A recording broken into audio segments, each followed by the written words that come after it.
down across the Carolinas, eastern Georgia, and northern Florida. Several tornadoes touched down in Mississippi. A journalist is shot and killed during rioting in Northern Ireland. Police have confirmed that the victim was Lara McKee, a very well-known journalist in Northern Ireland. She was highly acclaimed for her writing ability and had recently secured a double book deal. Her publishers describing her as a rising star of investigative journalism. With Sky News correspondent David Blevins, the riot started after police raids on houses in the city of Derry. A Canadian man originally from Tunisia is sentenced to life in prison for stabbing a police officer at the airport in Flint, Michigan 2 years ago. Amor Fatoui said in court he'd do it again and regrets the cop didn't die and that he wished he'd had a machine gun to kill him and more people. This is Fox News.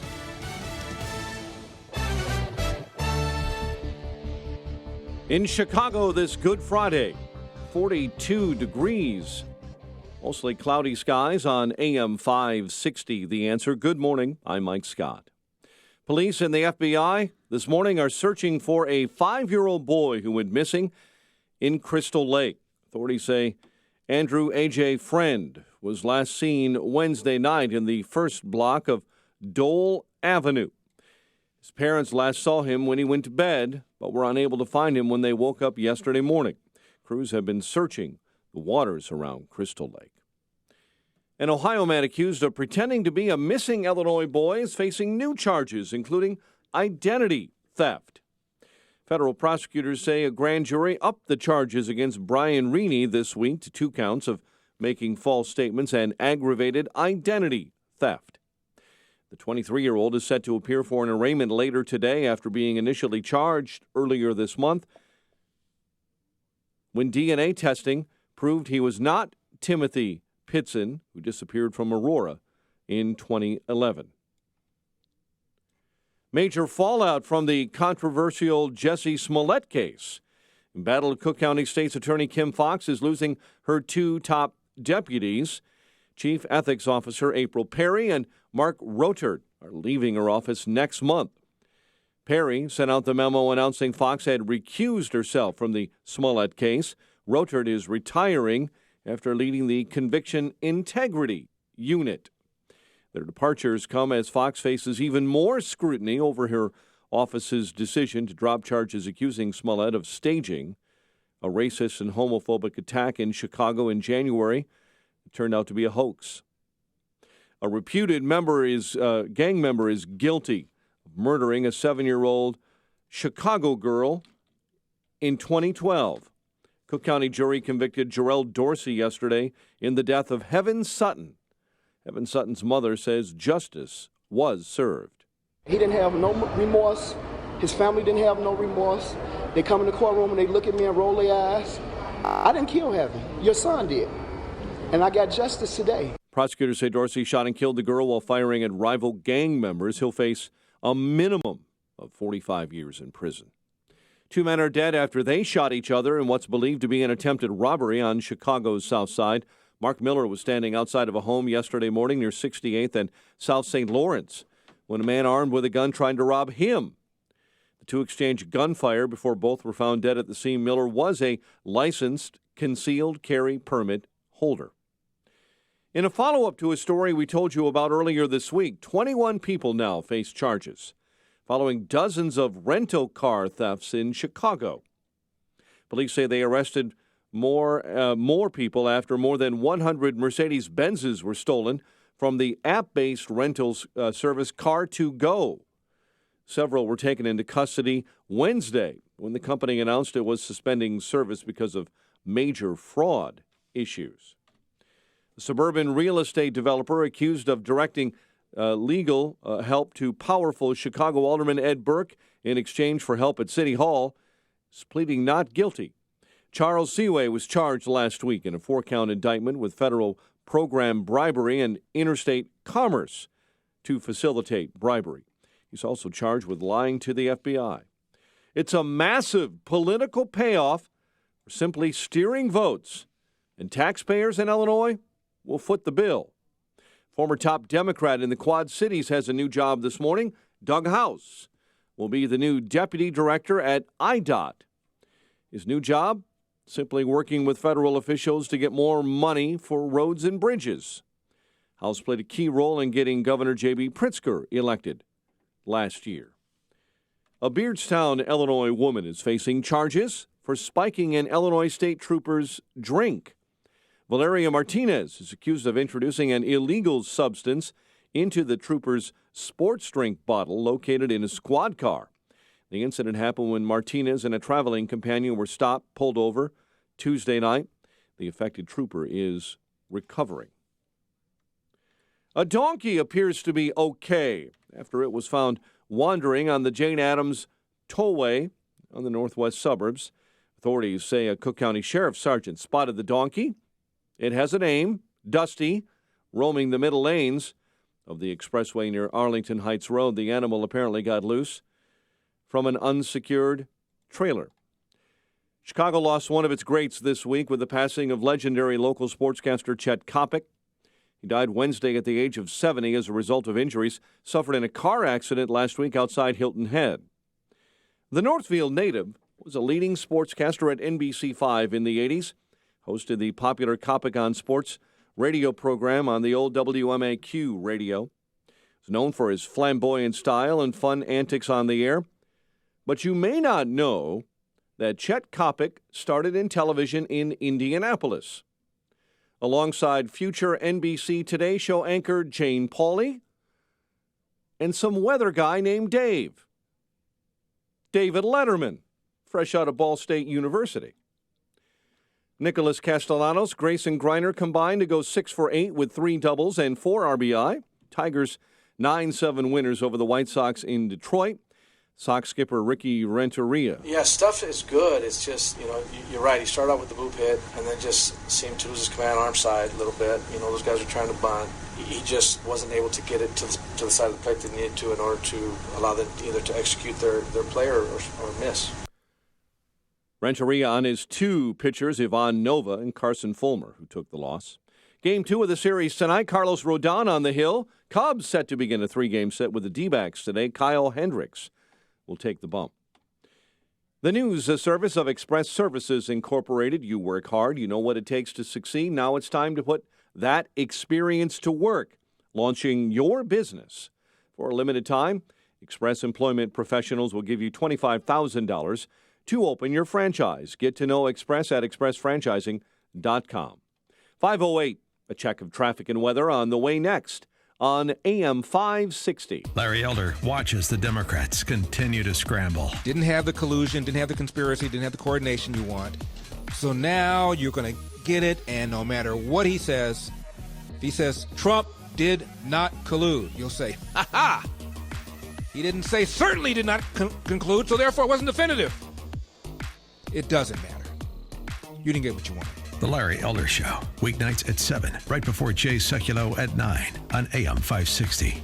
The Answer. Message and data rates may apply. Ladies and gentlemen, this may be the last time you ever have to worry about hair loss. Because Bosley is the real deal. They're giving women and men their hair back permanently. Their real hair. All it takes to get started is a single text message. You'll get an absolutely free information kit and a free gift card when you text TRUST to 85850. Bosley will show you, for free, how great your hair could look. You'll also see, for free, why you're losing hair and how to get it back. Women and men all over the country trust Bosley because they're America's #1 hair restoration expert. Ahead of the curve with the latest technology. And the best part? Bosley has permanent solutions to hair loss. You'll love what they'll do for your hair. So drop what you're doing long enough to send a text. Get your free information kit and gift card for $250 off by texting TRUST to 85850. Don't forget, that's TRUST to 85850. Come on, kids, we're late. Honey, the car won't start. Mom, the dog just sat on my science project. Life can be stressful, but getting life insurance shouldn't be. That's why there's Ethos. Ethos is a modern kind of life insurance that's super fast, incredibly affordable, and very uncomplicated. At GetEthos.com, there are no medical exams for policies covering under $1 million, no hours of paperwork or meetings with pushy representatives. It only takes 10 minutes to apply, and you can rest assured knowing you've taken steps to protect your family. And in most cases, with Ethos, you can have that peace of mind for less than a cup of coffee a day with no hidden fees. Having life insurance can free you from stress. Getting life insurance shouldn't cause it. Discover how uncomplicated life insurance can be at Ethos. Get your free instant quote and submit your complete application in minutes. Just go to getethos.com. That's ETHOS. GetEthos.com. GetEthos.com. Highland Park Ford Lincoln's in the house. Here's Alan Marty. For 30 years, we've been making people happy with incredible deals and service. We're the best Ford Lincoln dealers in town. Because making people happy makes us happy. No doubt. This is one happy place. Heck, we just break into dance all the time. We don't break into dance at the dealership. Sure we do. No, we really don't. We could. Come on, Marty, dance with me. The Highland Park Ford Lincoln Superstore. Call 1-800-984-9000 or go to alanmarty.com. Admit it. Okay, you're a lovely dancer. Thank you. This is Alan Marty. Deal with us. Keep your pet secure and safe with Boundary Plus technology, exclusively from Invisible Fence brand. Boundary Plus is the only dog fence that provides additional protection against escape. Save 50% on professional installation when you schedule your in-home quote today at invisiblefence.com. 512 on AM 560, and that means it's time for a dry basement, even a healthy home. Time to call Permaseal, 800-421-SEAL, and a check of the roads in the AM 560 Traffic Center with Jim Telemonte. In Oswego this morning, there's a crash with injuries on 71 at Paradise Parkway. Bishop Ford Freeway outbound traffic stop and go from 115th before 130th. Crash there, 2 left lanes are blocked. It's 21 minutes from the ride to 8094. Inbound, it's spotted 15 minutes for now after overnight work cleared. I-57 is looking good. No delays to report on the Edens or the Kennedy. The express lane should be opening soon on the inbound side. The Eisenhower and the Stevenson are okay. We're expecting traffic to be lighter than usual, this being Good Friday. Tollways are clear right now. No issues to report at the moment in northwest Indiana. Matra has an early getaway scheduled today. That's traffic. I'm Jim Alamonte. Chicago's Morning Answer starts next. Your official Chicagoland weather forecast from the 1 Hour Heating and Air Conditioning Weather Center and our meteorologist, Steve Williams. We do have a lakeshore flood advisory in effect today. It'll be cloudy this morning, some sun by the afternoon. Windy day, high 52.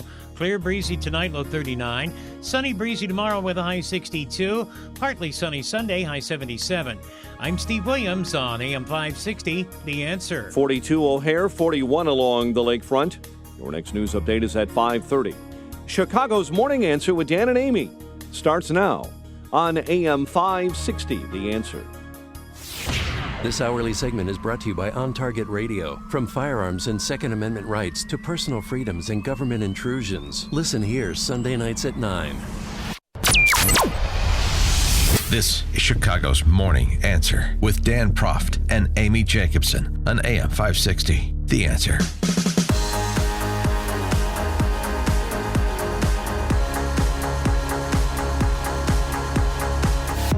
Good morning, Dan and Amy. Good day for the president yesterday. And they're having a good day. I'm having a good day, too. It was called No Collusion, No Obstruction. I'm having a And the Wounded Warriors applauded. 312-642-5600, turnkey.pro answer line. 64636DA, turnkey.pro text line. A good day for President Trump and Republicans yesterday. An end to the specter of impeachment, even if not the specter of investigation and bloviation from congressional Democrats. We'll take your calls.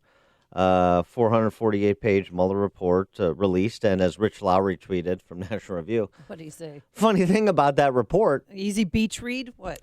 It said exactly what Bob Barr said it would say. I know. How about that? There's really no surprises. And I think that the country is still digesting this 448-page report. But the thing is Congress going to pursue impeachment after this? Because there was a lot of talk yesterday that now, they weren't saying that a crime was committed, but they're indicating that it should still be investigated by Congress. Well, let's go to the head of the Democrat Socialist Party, Alexandria Ocasio-Cortez, Democrat from social media. She tweeted, Mueller's report is clear in pointing to Congress's responsibility in investigating obstruction of justice by the president. It's our job. Somebody pointed her to the relevant section of the Constitution, which is cute. It's It's our job as outlined in Article 1, Section 2, Clause 5 of the U.S. Constitution. As such, Okay. I'll be signing on to Rashida Tlaib's impeachment resolution, so there you have it. Steny Hoyer said impeachment not an option at this time. The leader of the party, though, Ocasio-Cortez, saying it is. And I think AOC gets Dolly and Lily and Jane together, and they ignore what Dabney Coleman Hoyer has to say, and they move on impeachment. I'm all for it. You think that's going to happen? No, it's not going to happen. I'm all for them doing it, though, and continuing to beat that drum, continuing to keep that possibility open, continuing with their investigations. House Judiciary Committee Jerry Nadler saying yesterday that Mueller will be whistled in to testify before his committee May 2nd, and Barr will probably be whistled in as well. And this will continue, as will all of the other fishing expeditions into Trump's finances. So if the Democrat Socialist Party wants to be the investigative party, I know they'll say oversight and accountability, but if they want to be the witch hunt party, then have at it. Jeffrey Toobin pointed out one line where he sees impeachment is possible. Again, the conclusion that Congress may apply the obstruction law to the president's corrupt exercise of the powers of office accords with our constitutional system of checks and balances and the principle that no person is above the law. Okay. That is, I don't think any other way to read that is saying, I, Robert Mueller, cannot enforce the obstruction of justice laws against the president because I am not empowered to do so under Department of Justice policy. But this is an invitation to Congress to say you can do it using the impeachment power. Now, the Congress doesn't need the invitation from the special counsel, Jeffrey Toobin, putative legal expert on CNN. They don't need it. They don't. Special counsel doesn't need to green light Congress. They have those constitutional powers that somebody told Ocasio-Cortez they have. The failure, and we'll talk to Andy McCarthy about this at the top of the 8 o'clock hour because he's I think the one who's the most persuasively pointed this out, along with Dershowitz. Mueller kicked the can. Mueller didn't do his job by making a determination on obstruction. And so, yes, is it left to Congress? Is it left to people on Twitter to endlessly bat this back and forth? Sure it is. So Mueller failed to do his job. Congress retains the power it had, whether Mueller existed or not. And so that's not a particularly important insight that Jeffrey Toobin offered, even if he offered it speaking like this for emphasis. Know what you're talking about. Like a Taylor Swift song. Real impressive. But here's the thing. That's wholly irrelevant. It's wholly irrelevant. It comes back to the same place. Are you going to take some of the observations, the reporting in the Mueller report about decisions Trump attempted to affect? For example, the obvious one that was talked about most yesterday, allegedly telling his chief counsel, Don McGahn, to fire Bob Mueller, and Don McGahn wouldn't do it. So are you going approach Corey Lewandowski to say, tell Jeff Sessions to ease up or to unrecuse himself? Right. So there's the opportunity for Democrats, and this is what you'll be hearing for them for the next 18 months, which is he attempted to obstruct justice. He failed because of the people around him. Endeavoring to obstruct justice is obstruction of justice. That's a high crime and misdemeanor. He should be impeached. That's about the best argument that they have, and I hope they pursue it. All right, what about the other part in the report where they talked about how he tried to give indirect messages to Michael Flynn, Paul Manafort, and Michael Cohen not to cooperate with investigators? I thought that might have been another little red flag there. But I'm sorry, that's not what the Mueller report concludes about Flynn or Cohen. The Mueller report says exactly the opposite about those two. In point of fact, on Cohen, where's the relevant section? Oh, Cohen lied, but Cohen's a separate story, by the way. That whole thing that he went. Remember, he went before Congress and said that President Trump told him to lie, and that's a lie. So Michael Cohen can't be trusted. this just in, Michael Cohen can't be trusted. Right. Mueller wrote, the Mueller report, the evidence available to us does not establish, I'm quoting, the evidence available to us does not establish that the president directed or aided Cohen's false testimony concerning the Trump Tower Moscow project, even though evidence showed that Trump, quote unquote, knew Cohen had lied to Congress. Well, sure, you can watch somebody's testimony and say, well, that guy's lying, but I didn't direct him to do it. Those are two very distinct things, and Mueller makes that distinction. In addition to that, Flynn and the issue of looking for Hillary's emails, the missing Hillary emails, the report concludes so former NSA Michael Flynn told investigators Trump repeatedly requested that his team find tens of thousands of emails deleted from a private server controlled by Hillary Clinton. This is where now deceased GOP consultant Peter Smith apparently created a company, raised some money, recruited security experts to try and locate those. And Trump even said, I encourage Russians to find the 30,000 missing emails. I mean, he said he said it jokingly in a campaign rally in public. Yeah, it wasn't criminal. I'm just saying that everybody knew that there were 30,000 missing emails. Well, right, of course. Yeah. But Smith told this Peter Smith, the GOP operative, told Mueller's team, according to the report, quote, he was in contact with hackers with ties and affiliations to Russia who had access to the emails, and that his efforts were coordinated with the Trump campaign, a claim Mueller could not verify. Mueller found no evidence the Trump team had initiated or directed Peter Smith's efforts. So, I mean, on those scores, you have a Mueller conclusion that runs counter to the hopes and dreams of Democrats.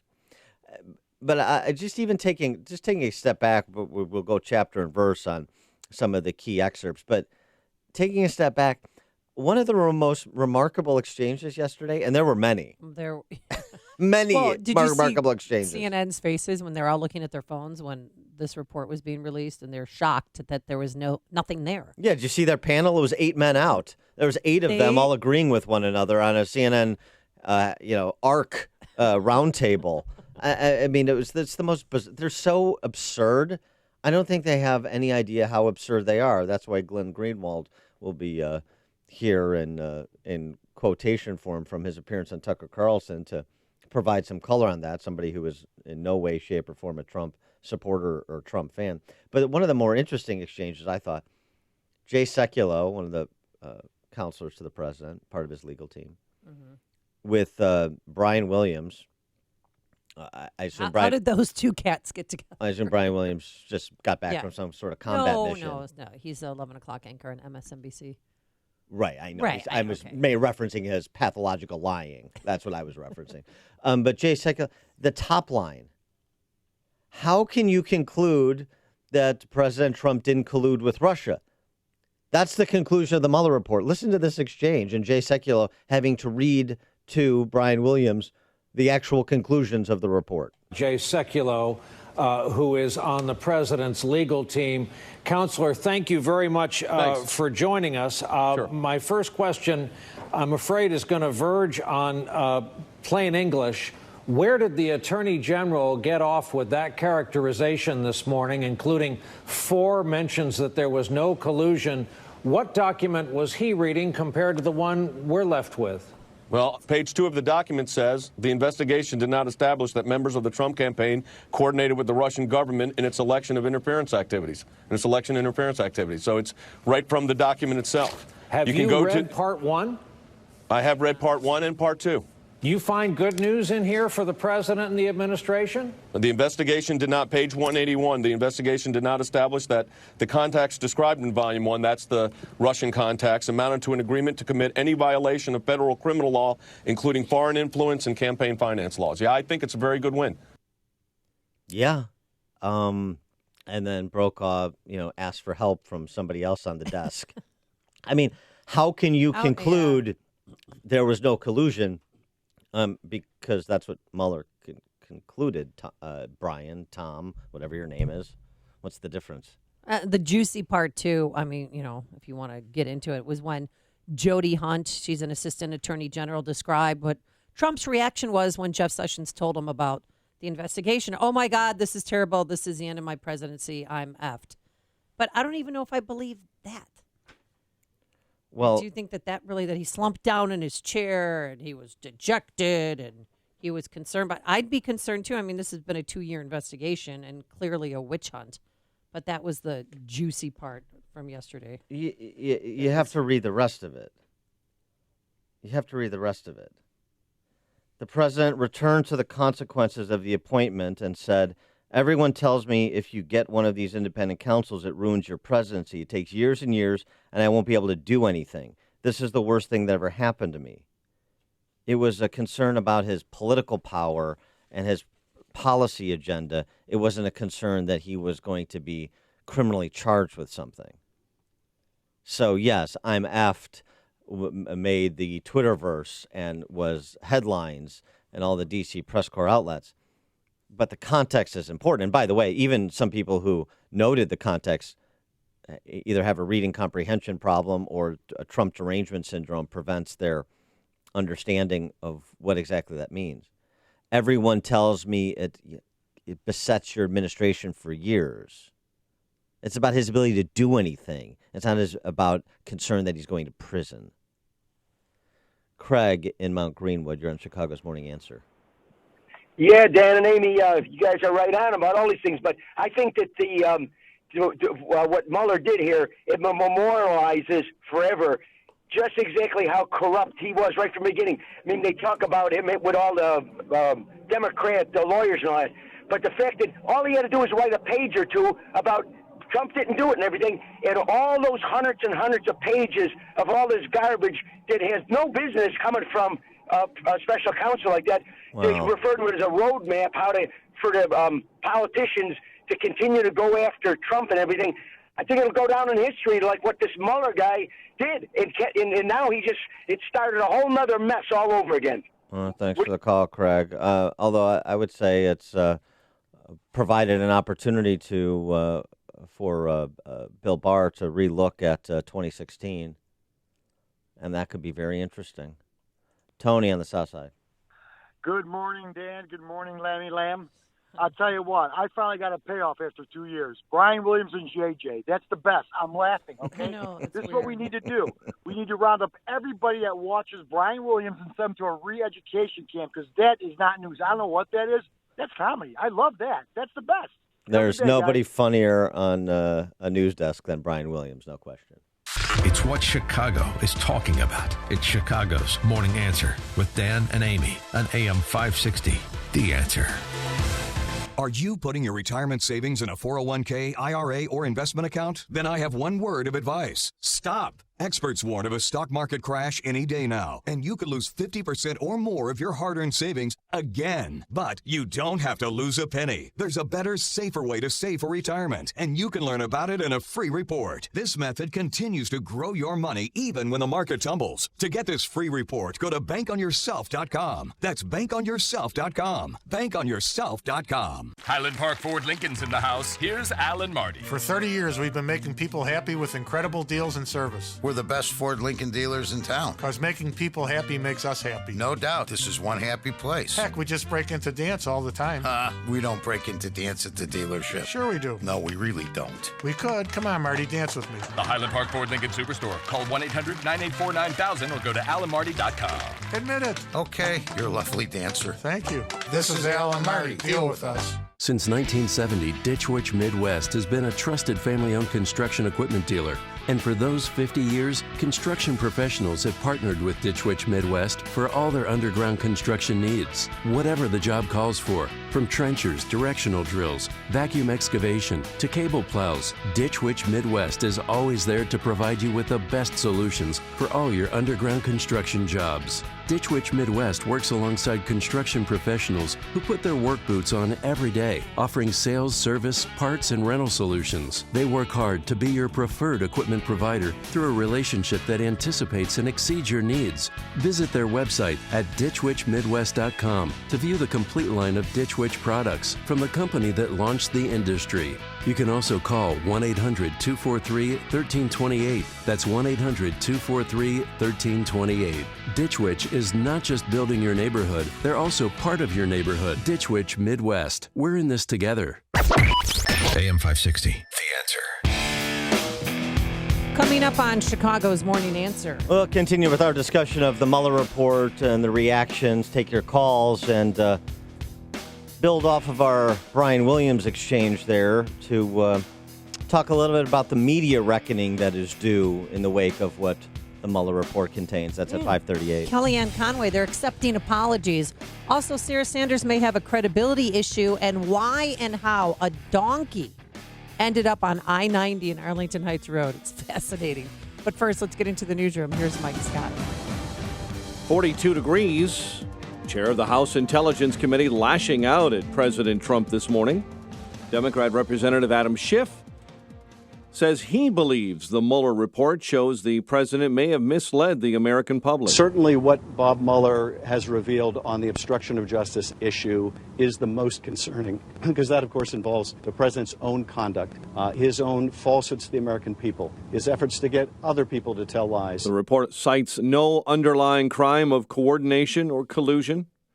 White House Press Secretary Sarah Sanders says her public misstatements about former FBI Director James Comey were simply a heat of the moment, slip of the tongue. I acknowledged that I had a slip of the tongue when I used the word countless, but it's not untrue. After President Trump fired Comey, Sanders said in on-air interviews that countless FBI agents had lost confidence in Comey.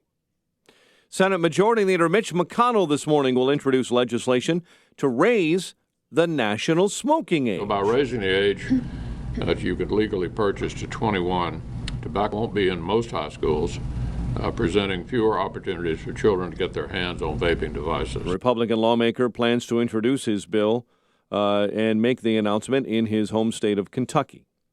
Another strong storm system will be disrupting the lives of about 100 million Americans. The storm is already blamed for 2 deaths this morning in Mississippi when trees fell on a car and a house.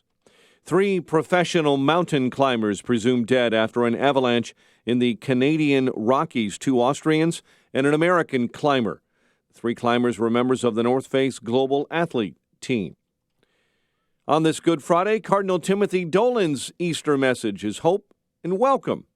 Dolan feels there is a lack of hope with people seeing evil and hate in the world. The resurrection of the only begotten Son of God after a gruesome, undeniable death, if that doesn't give us hope, I don't know what does. Not only that he did it, but that he winks at us and says, I want you to rise as well. Dolan says there are many people every year at Easter Mass he doesn't see often, and his message to them is welcome back.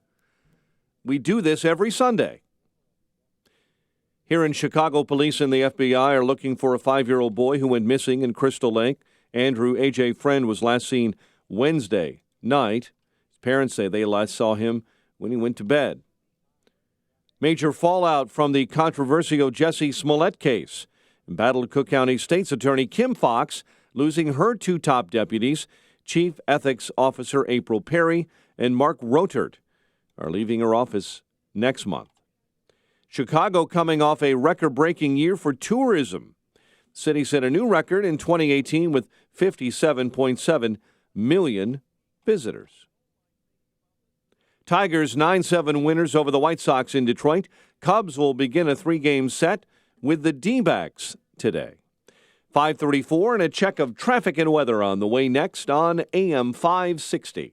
I am not a Republican. I am not a Democrat. The Joe Walsh Show. I am a freedom-loving, limited government-believing libertarian. I'm a Tea Party conservative. I believe in freedom and a government that stays the hell out of my life. And I got to tell you something, that's not the Republican Party and that's not the Democrat Party. I want government to leave me the hell alone. You tell me what party advocates that. The Joe Walsh Show. Weeknights starting at 5, right before Larry Elder at 7 on AM 560. The Answer. Hey, Chicagoland, you deserve to love where you live. So why not make it easy? Don't miss the free Home and Garden Show next weekend only at the Lake County Fairgrounds with free admission and free parking. Find the ultimate in savings and convenience with thousands of the latest home products and services for the freshest ideas to remodel, repair, and beautify your home, inside and out. See the latest products and services and speak with experts in interiors and exteriors, landscaping, flooring, painting, heating and air, pools and spas, and even solar and green energy systems. You'll enjoy live cooking shows, free seminars, and exciting demonstrations, and save big on quality outdoor and garden decor. And don't miss the interactive display by Verizon and the latest by Jeep, Dodge, and Chrysler. From interiors to exteriors, from decor to outdoor, you'll find it all at the Home and Garden Show next weekend at the Lake County Fairgrounds in Grays Lake with free admission and free parking. For details, visit LakeCountyHomeshow.com. That's LakeCountyHomeshow.com. What is certainty?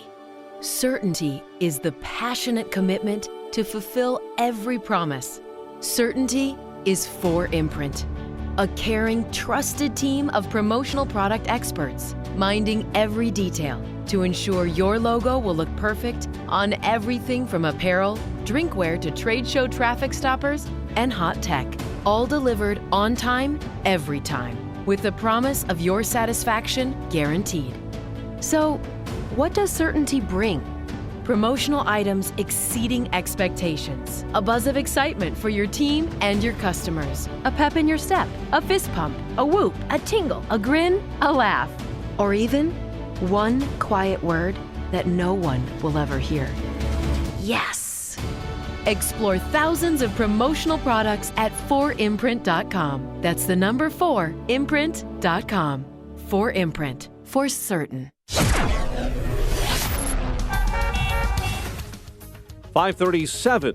And let's get a check on the roads in the AM 560 Traffic Center with Jim Talamonte. We are seeing some mild delays now on some of the expressways. Eisenhower inbound traffic is congested. First Avenue to Des Plaines Avenue.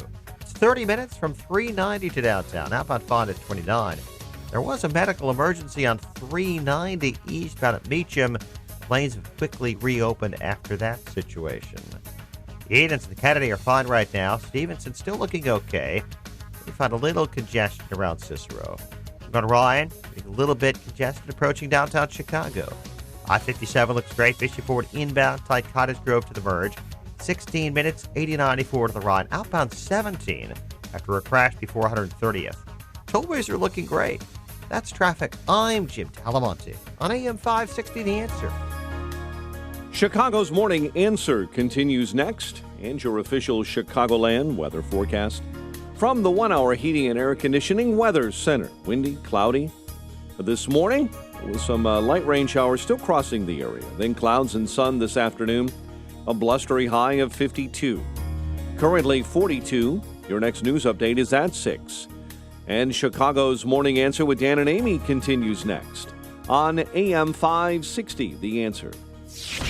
This hourly segment is brought to you by In the Know with Wealth Management Group, hosted by Craig Bolanos. Heard Sunday mornings at 10.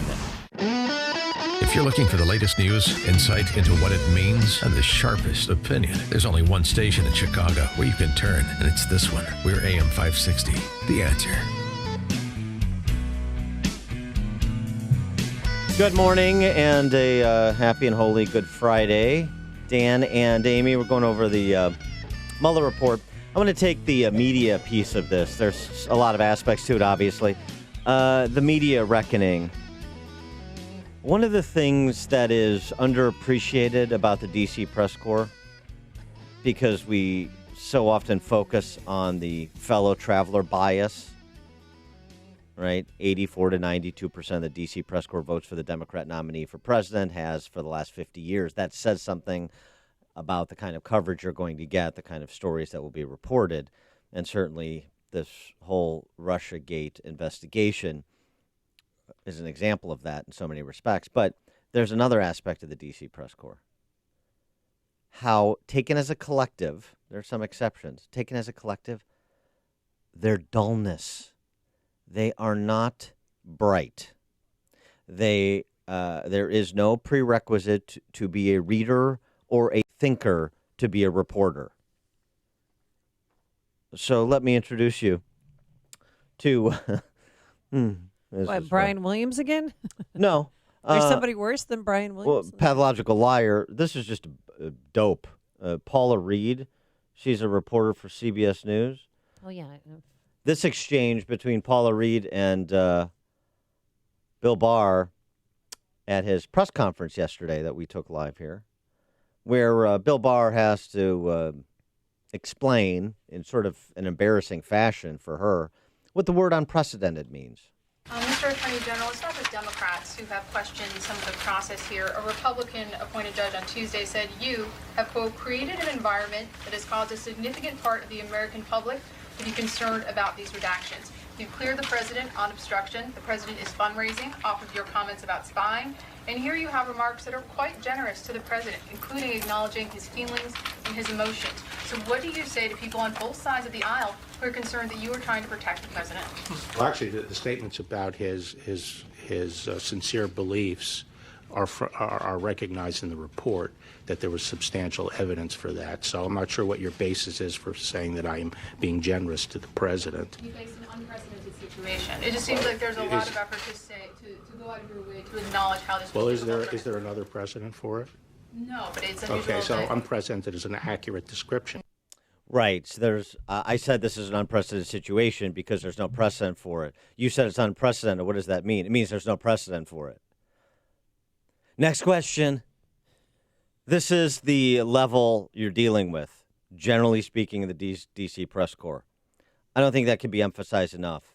We confer brightness to politicians. We confer brightness to people on TV, including the D.C. press corps celebrities, and we shouldn't. We shouldn't. There's a bias in favor of them that needs to be expunged. So that's just one example. John Solomon, writing in The Hill, who's done some great reporting on the collusion investigation, the Mueller investigative team from the outset, writes this. One inherent message of the first volume of the Mueller report is clear, the volume that says no Russian collusion.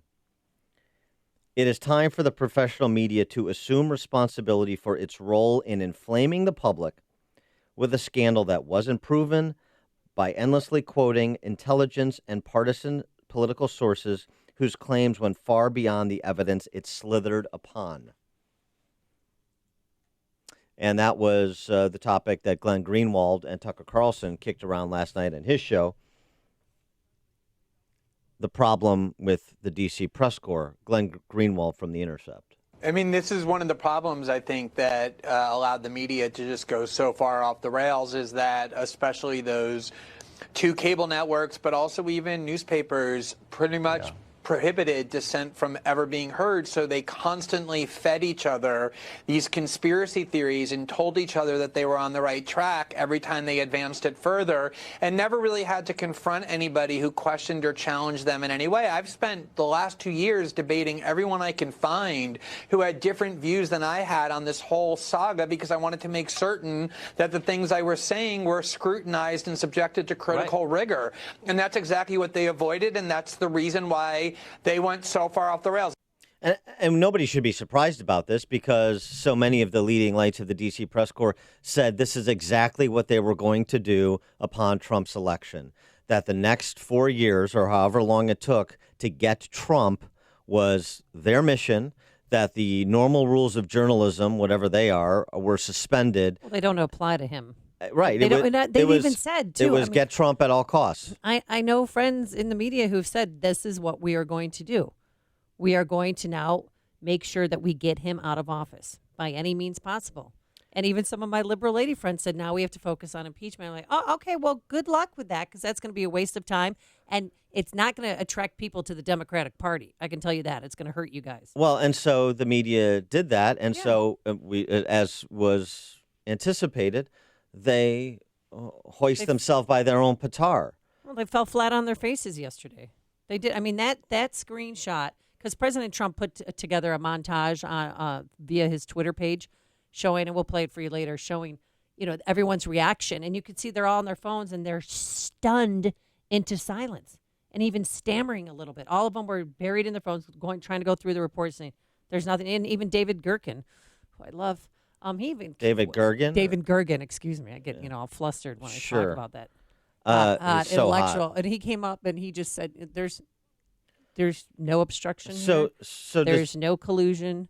There's why there are no charges. And people are stunned again into silence. So does this change your view of the D.C. press corps? Will it change your media consumption habits? I mean, you may have been cynical. You may have received everything you see on the cable news with a jaundiced eye, as you should. The same thing reading the major dailies in big urban centers like, I don't know, Chicago.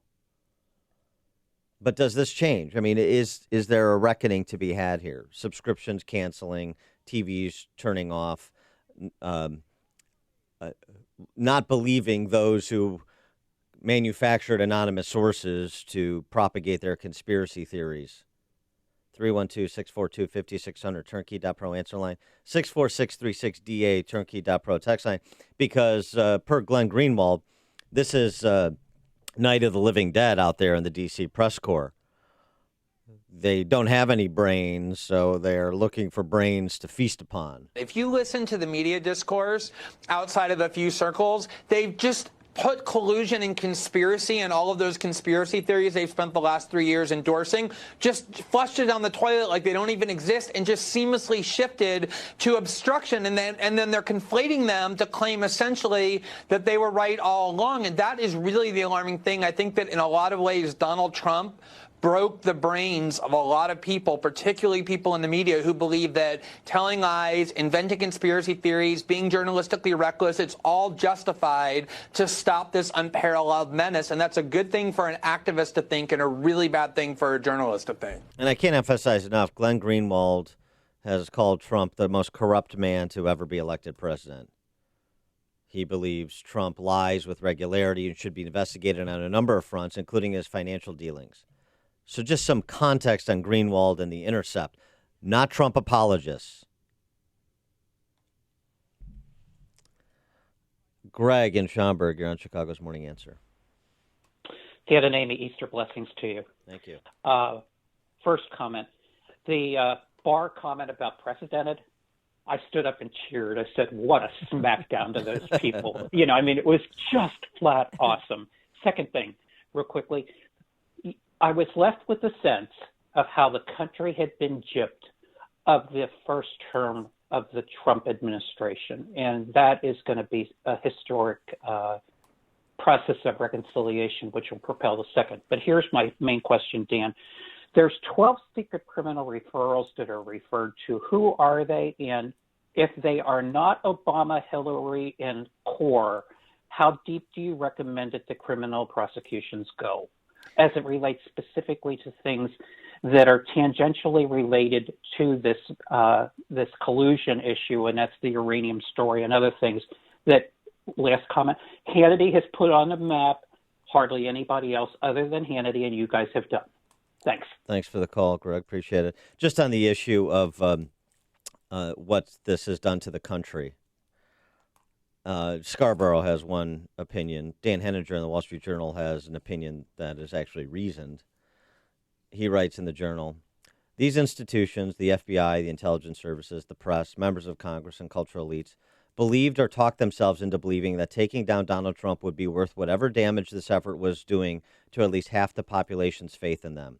It was not worth it, and now the country is left with the collusion narrative's rubble. We'll get to some of the other points that Greg made a little bit later. Carl on the South Side. Good morning. You guys need to slow your roll, Dan and Amy. Okay. The report was released to cover up the real conspiracy. AOC likes to live in a land of make-believe, so she should put on her Mr. Rogers cardigan sweater and investigate the fact that Mr. Hamill come out yesterday saying that Luke Skywalker died a virgin. That needs to be investigated by Congress. Okay. Thanks, Carl. Appreciate that.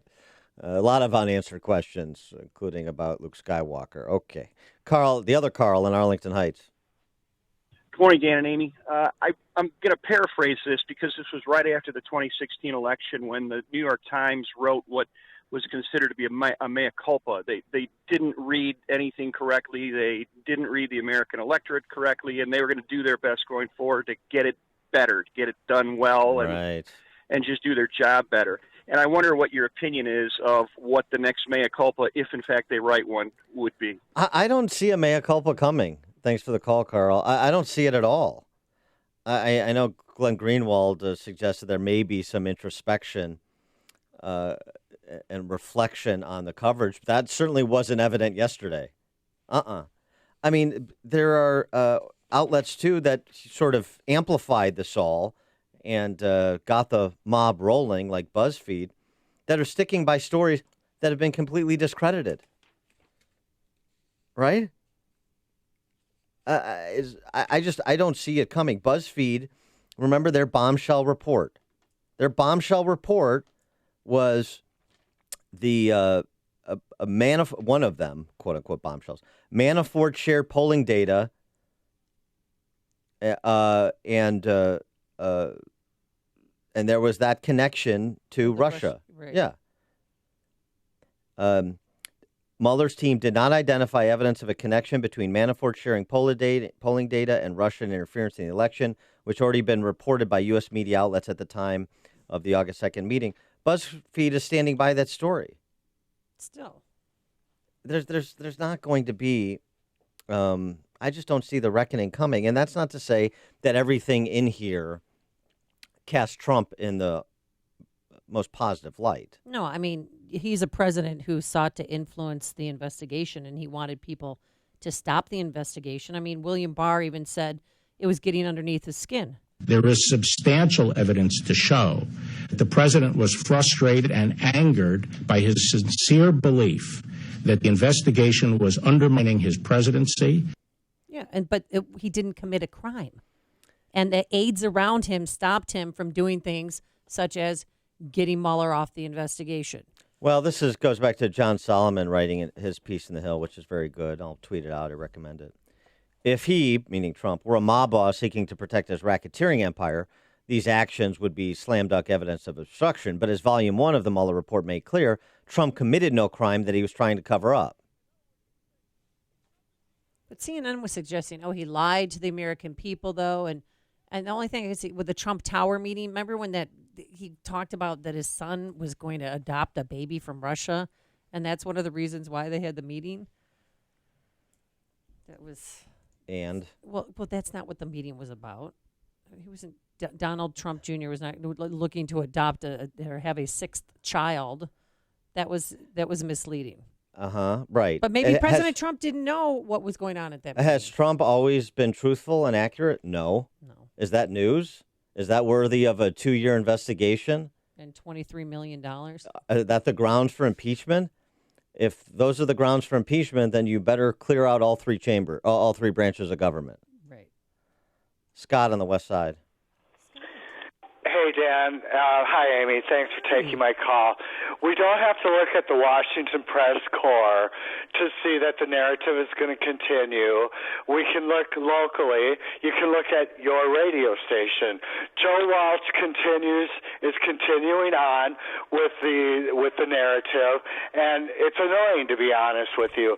And Dan, if you are a shareholder in the radio station or a stockholder, I recommend that you have him fired because I'm sick of listening to him. All right, thanks, Scott. That's it's good to hear from you. Beyond my pay grade, but I would encourage people to call in with their favorite excerpts from the 448 pages of the Mueller report and press anybody who has engaged in fact-free story mongering.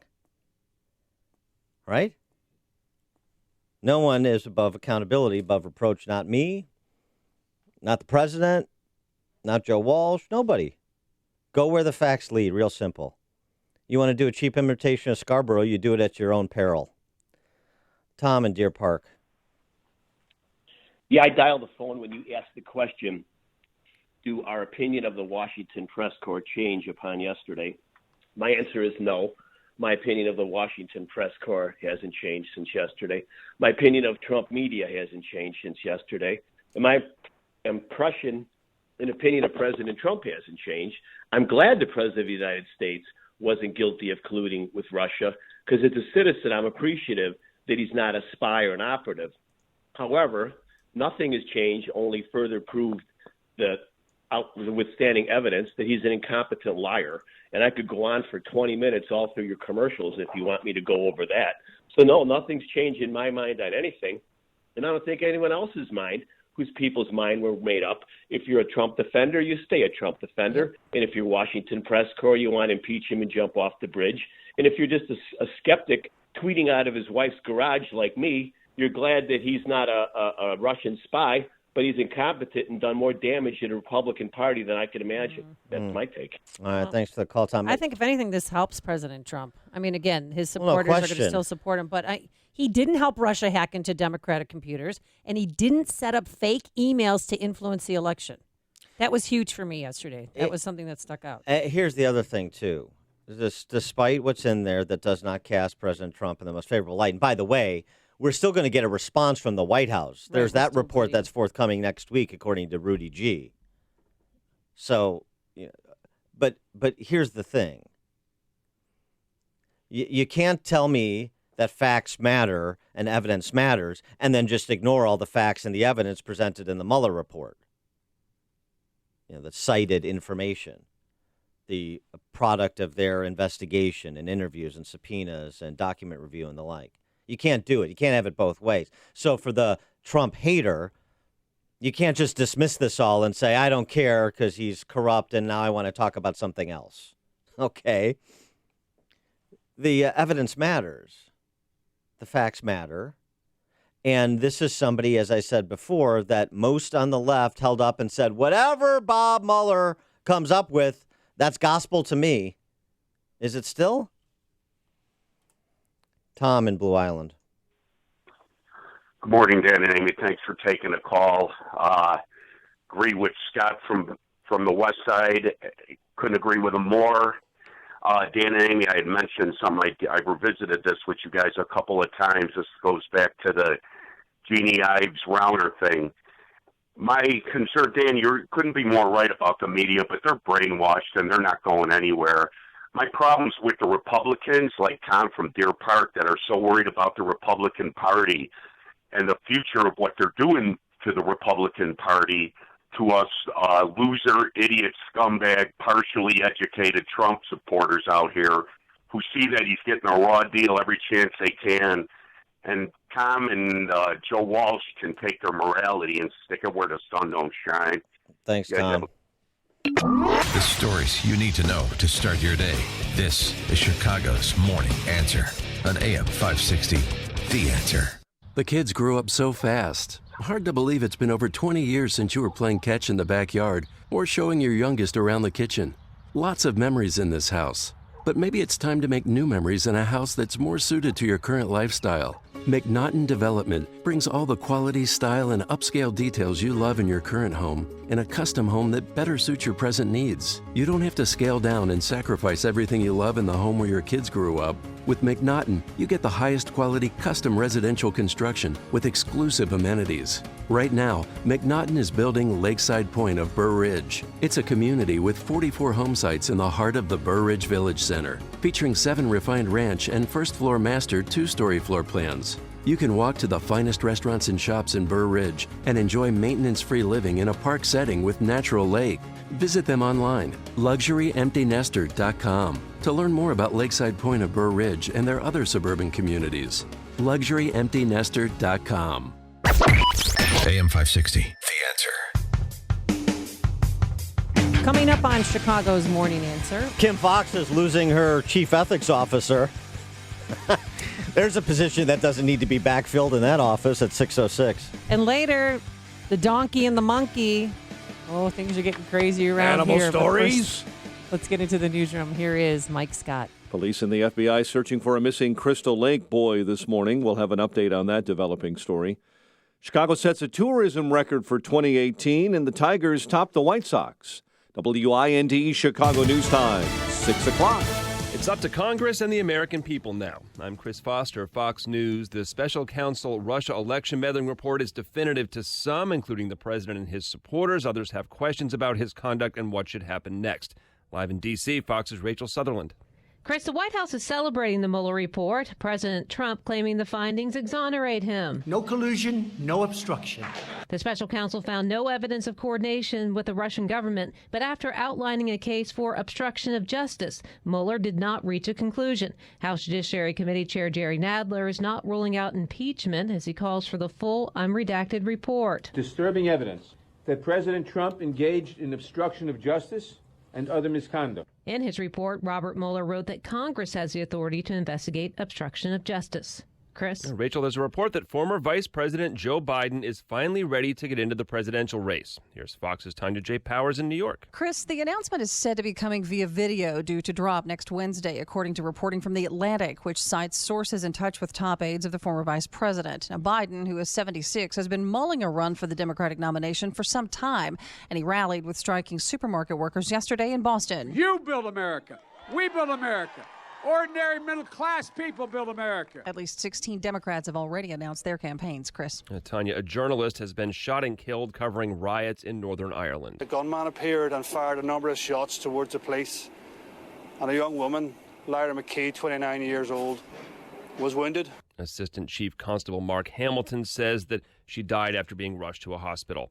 The National Enquirer, the Globe, and the National Examiner tabloids have all been sold to a magazine distributor named James Cohen. The Washington Post reports a sale price of $100 million. This is Fox News.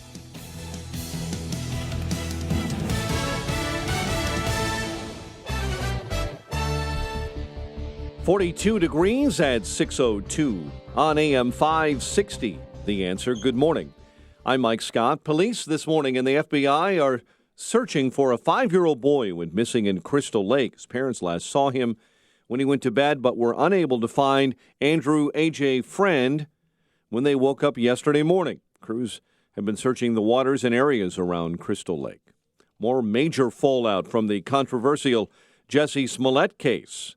Embattled Cook County State's Attorney Kim Foxx is losing her 2 top deputies. Chief Ethics Officer April Perry and Mark Rotard are leaving the office next month. The deputies are leaving as Fox faces even more scrutiny over her office's decision to drop charges accusing Smollett of staging a racist and homophobic attack. In a follow-up story we told you about earlier this week, 21 people are facing charges following dozens of rental car thefts in Chicago. Several were taken into custody Wednesday when the company announced it was suspending service in Chicago because of a major fraud issue. An Ohio State Patrol trooper is being recognized for rescuing a human trafficking victim from New Jersey. Trooper Mitch Ross found the 15-year-old girl this week during a traffic stop on the Ohio Turnpike. Defendant Juan Carlos Morales Pedraza is accused of taking the girl from Patterson, New Jersey. The girl says she was being forced to go to Chicago to perform sex acts. Tigers 9-7 winners over the White Sox in Detroit. Game 2 of that series tonight. Cubs set to begin a 3-game set with the D-backs today. The news, a service of Dairy Queen. Your favorite chicken strips just got a sweet BFF. Introducing the new DQ Chicken and Waffles Basket. A next-level combo of chicken strips, Belgian waffle fries, and syrup. Only at your DQ. Happy tastes better. 6:04, a check of traffic and weather on the way next on AM 560. All money managers might seem the same, but while some give their clients cookie-cutter portfolios, Fisher Investments tailors portfolios to your goals and needs. Some only call when they have something to sell. Fisher calls regularly, so you stay informed. And while some advisors are happy to earn commissions whether you do well or not, Fisher Investments fees are structured so we do better when you do better. In other words, we're on your side.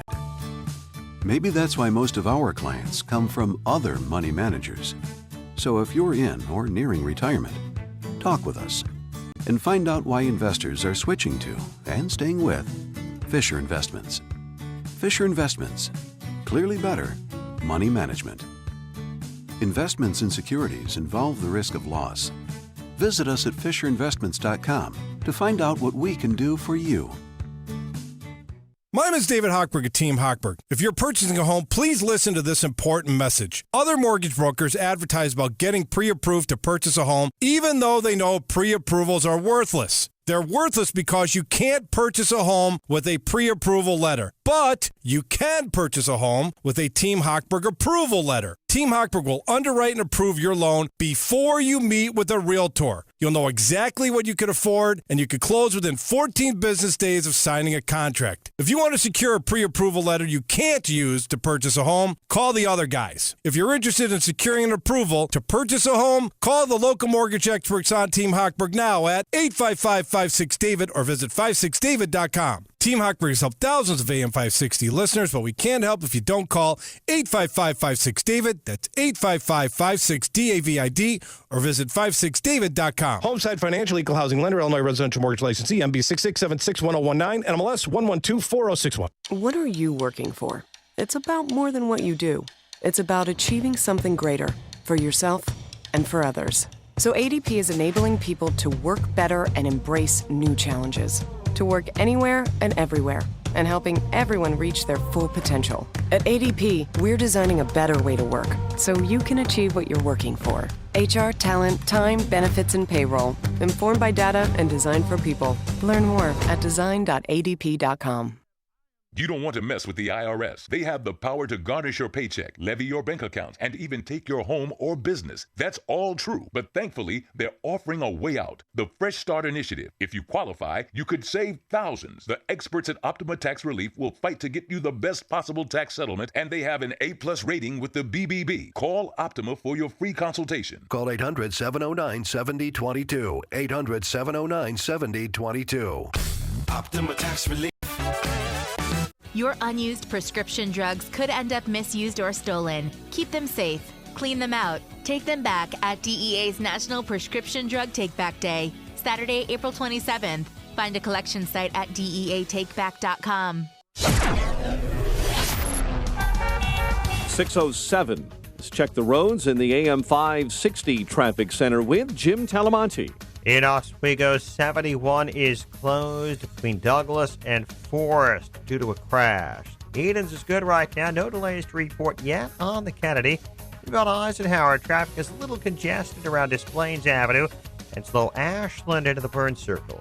31 minutes, 390 to downtown. Around Stevenson, we see slow pockets starting around Central. 38 minutes, 355 to Lakeshore Drive. And on Ryan, 18 minutes, 95 to downtown. I-57, Bishop Ford, looking good right now. Traffic is light on this Good Friday. But on the northbound tri-state, we see delays. Reagan Tollway most of the way to before the Bensonville Bridge, where there was an earlier crash. Indiana Toll Road is mild construction delays. It's traffic. I'm Jim Talamonte on AM 560, The Answer. Chicago's Morning Answer continues next. Your official Chicagoland weather forecast from the 1 Hour Heating and Air Conditioning Weather Center and meteorologist Steve Williams. A lakeshore flood advisory in effect today. Clouds this morning, sun this afternoon, the high 52. Mainly clear and breezy tonight, low 39. Sunny and breezy for tomorrow with a high 62. Partly sunny on Sunday, high 77. I'm Steve Williams on AM 560, The Answer. 41 at O'Hare, 40 along the lakefront. Your next news update is at 6:30. Chicago's Morning Answer with Dan and Amy continues next on AM 560, The Answer. This hourly segment is brought to you by CharlesEquipment.com, keeping you powered up no matter what the conditions. This is Chicago's Morning Answer with Dan Proft and Amy Jacobson on AM 560, The Answer.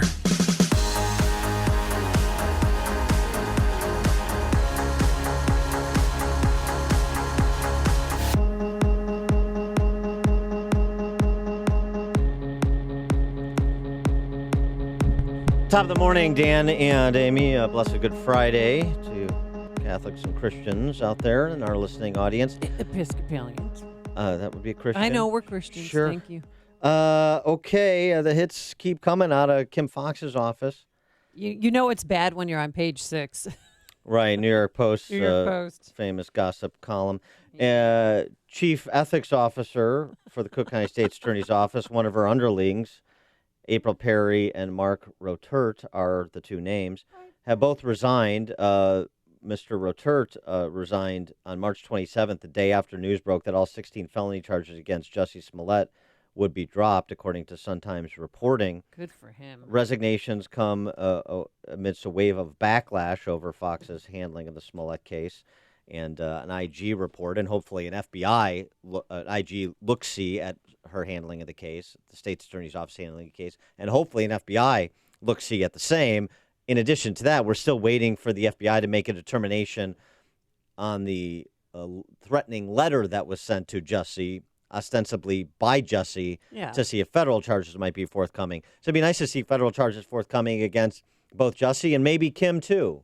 It would be nice. I mean, she did go to Rainbow Push to defend herself and to bring up, how she was raised. I've been asking myself for the last 2 weeks, what is this really about?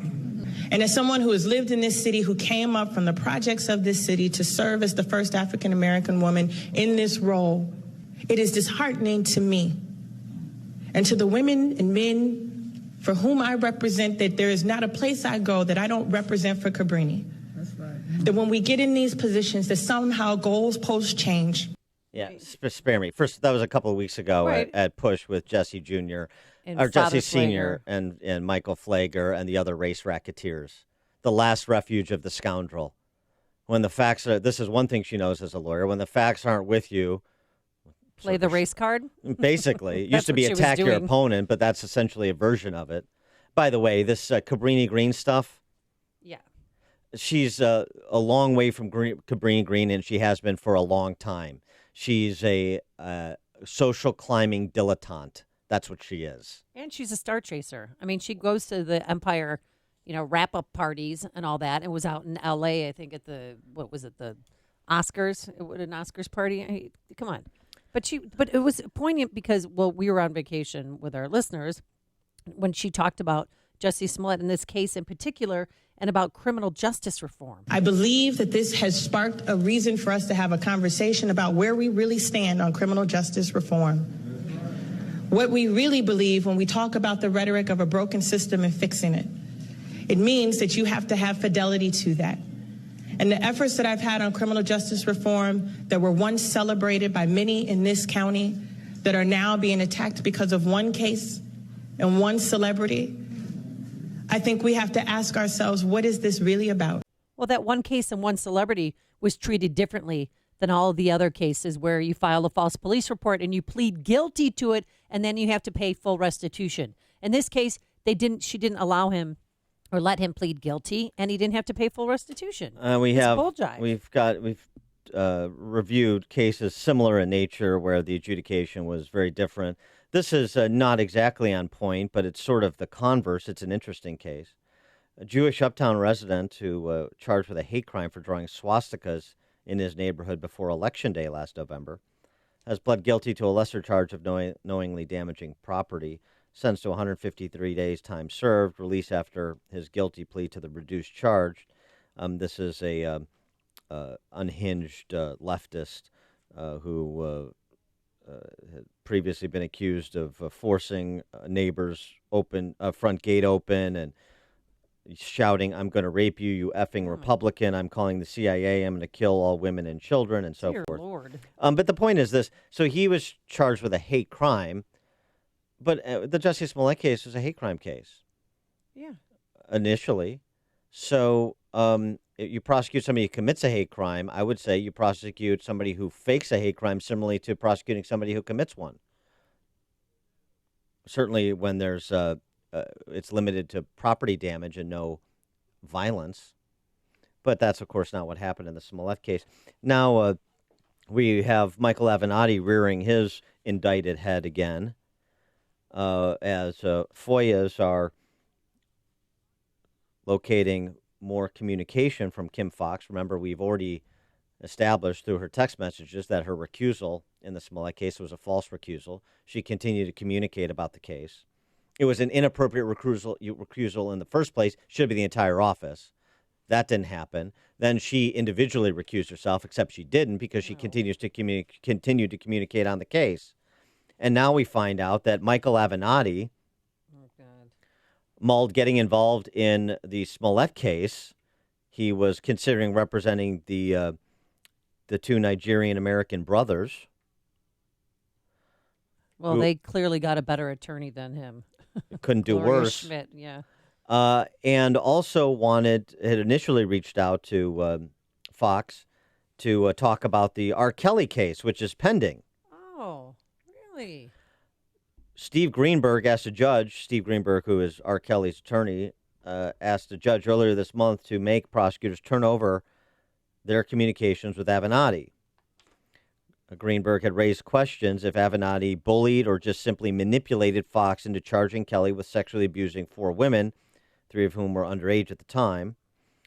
Fox's office has disclosed some of those text messages, communications which the Tribune reported between her and Avenatti, where they met Avenatti and Kim Fox at O'Hare to talk about one or both of these matters. We don't know exactly because Fox's office has withheld several communications, reports the Tribune, between the two, citing its inability to disclose grand jury matters and ongoing investigative tactics. So Fox and Avenatti... Star chasing. Fox and Avenatti met in a private room. In a private room at O'Hare. Right. Right. I don't know why they're surprised, but is that illegal or is that... It's not illegal. Avenatti claimed to have represented several... two of the victims. Alleged victims of R. Kelly. So it's not illegal, and it may not even be inappropriate, but obviously everything Kim Fox does now has to be looked at through the political lens that she looks at criminal law through, doesn't it? Right. And here we go again on that point. Real quick, Michael Avenatti claimed that he had 2 tapes of his victims being abused by R. Kelly. So I don't know if he handed that over during that meeting, but to talk about Jussie Smollett during that meeting, he should not have done that. Well, if he would, we don't know. He indicated he may be representing the brothers, but we don't know all the details. We just have the text messages are mostly logistical in nature, talking about his travel plans and her effort to secure a private room at O'Hare where they can meet and so on and so forth. That's mainly it, and then some generic discussion about the R. Kelly case, which is not necessarily inappropriate if he's representing 2 alleged victims that Kim Fox and her prosecutorial team may call as witnesses. I don't need to overstate the case against Kim Fox. I mean, there's no need to. You just have to look at the record. And there's another story that should be entered into the record. And John Cass has it over at the Tribune. John Cass writing about Kim Fox and John Quarters Boyle. Quarters Boyle makes, semi-regular appearances in Cass columns over the years because he and his brother have lived quite storied and felonious lives in Illinois. Quarters Boyle is the gentleman who earned the nickname by stealing hundreds of thousands of dollars in quarters from the Illinois Tollway. Oh. Went to jail for that. Yep. Got out of prison. He was given a city hall job in the Daley administration. And then he brokered trucking contracts in the hired truck scandal and went to prison again. Meanwhile, Matches Boyle, his brother, is a former Chicago Fire Department lieutenant convicted of arson. It's quite the family. Well, there was a car crash 2 years ago on the Northwest Side. Quarters Boyle ran a traffic light, smashed his truck into another car. You'll remember this, not just because of Quarters Boyle, but because Susana Mendoza was a witness to the accident. What? The Illinois comptroller, yeah. Oh, that's right. She chased him down. She recorded a video showing Boyle after the accident claiming to be a police officer, walking rather unsteadily before getting into his truck and speeding away before the police arrived. Quarters surrendered, as John Cass recounts in his column, which you should check out. Mm-hmm. Quarters surrendered to police days later, charged with driving without insurance, leaving the scene of an accident with injuries. Mendoza repeatedly asked Fox, because, she was in the state's attorney's office, right, and a felony review, to upgrade the charges. A spokeswoman for Fox said that after a review of the case, it was determined the evidence did not warrant a felony charge. On Monday of this week, Quarters walked out of court with a sweet deal: $500 fine for leaving the scene of an accident, $400 in court costs, and 12 months conditional discharge, meaning Quarters has to stay out of trouble for a year. Good luck with that. Well, that won't necessarily be easy for him. If leaving the scene of an accident only costs $500, asks Cass, and you don't have to submit to any tests and you get your license back, shouldn't everyone do it? Mendoza, fellow Democrat. There was an opportunity to show that no matter how politically connected you are, you're not going to get away with it, but that's not what happened here. And what happens when this guy hurts the next person? They had a chance to stop that today, and Cass responds, but they didn't. And Mendoza even said that there's things on that video that could have led to additional charges. She said that Boyle was drunk and that he posed as a police officer. Right. That he was out of his mind. Yes. Right. Good for Susanna to stick, I mean. And remember, make a difference. Remember, as we've talked about with the multi-time convicted felon, including for armed robbery in River Forest the other day, who was given a slap on the wrist for his latest robbery just hours after being released from police custody. The wrong way driver who killed that Illinois state trooper. I mean, they let him out on bond. That this is an office that is zero focused on violent criminals.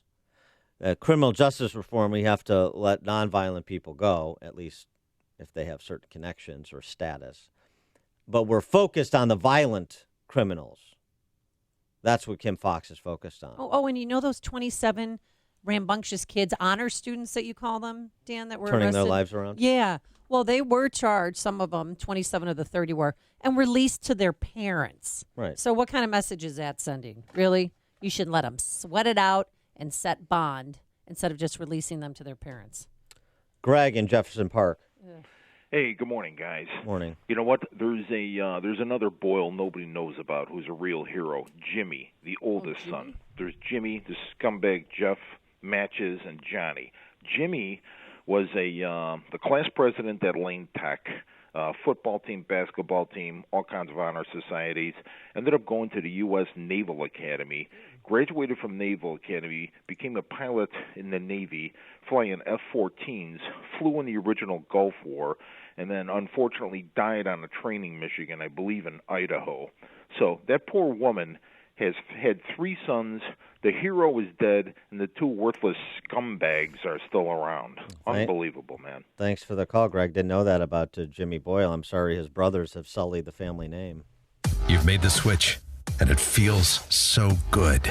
You switched to Chicago's Morning Answer on AM 560.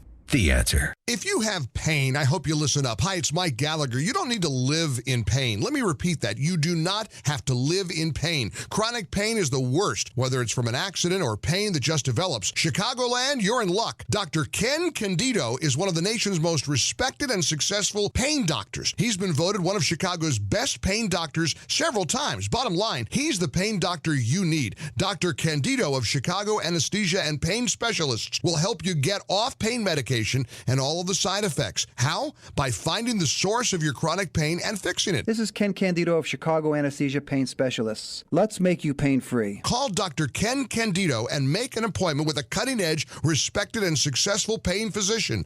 Go to mypainchicago.com. That's mypainchicago.com. Thousands have been helped with their chronic pain, and you could be the next one. Get the phone number and all the info you need at mypainchicago.com. That's mypainchicago.com. Don't hate me because I'm beautiful, gentlemen. Join me. Get enlisted with Tiege Hanley. It's a Chicago skincare company that's changing the way men think about and treat their skin. Probably not using any type of daily moisturizer. Shame, shame. The Chicago company, started by 4 dudes who know how we think. Simple, affordable, effective. All the products are delivered directly to your door. No shopping, which is insufferable. They have a subscription service, no hidden fees or inflated costs. They have 3 skincare systems. Each includes a wash, a scrub, moisturizers with SPF 20, so you don't need to then bring the sunblock with you when you go play golf or go to the gun range or whatever. So join me and,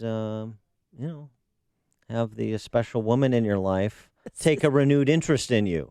On a very special Tiege Hanley live read. Right now, go to Tiege.com/DanProft. Use the promo code Dan20, Dan the number 20. That 20 stands for the 20% you'll get off your first box when you use that promo code. Tiege.com, TIEGE.com/DanProft, the promo code Dan20. Hey guys, Ken here from the hit podcast Today's Growth. Who would win a 3-mile bicycle race, an 11-year-old girl or last year's winner of the Tour de France? It all depends on the bicycle. It depends on their vehicle. Both on a 10-speed and the pro racer is going to win every time. But put the racer on a tricycle and the 11-year-old wins every time. You see, it's not the driver, it's the vehicle. When it comes to generating revenue, it's exactly the same. If you have a job or a small business, you are riding a tricycle. You can only go so fast. If you need to make up lost ground, it's not going to happen on a tricycle. No matter how fast you pedal, it's simply not going to win the race. Why do many people with no schooling and no advanced degree often become very wealthy? Simple. They choose to only ride 10 speeds. When it comes to helping people create their next revenue model, both Forbes and Inc. recommend Income Store as a can't miss when it comes to putting people on a 10-speed. Could your household or business use an additional revenue model that doesn't solely depend on you? If so, you need to check out IncomeStore.com. That's IncomeStore.com. I've been taking Balance of Nature for a few weeks now, and I've noticed a difference. My energy level is up. I'm feeling less stiff in the muscles and the joints, and it's a great way to get the fruits and veggies that you need. It's 10 servings of 31 different fruits and vegetables, all in a single capsule. Now, you've heard the testimonials on the air, and let me tell you that they are real. Dr. Douglas Howard, the creator of Balance of Nature, shared the emails, played the voicemails with me of real people who've gotten healthy with Balance of Nature.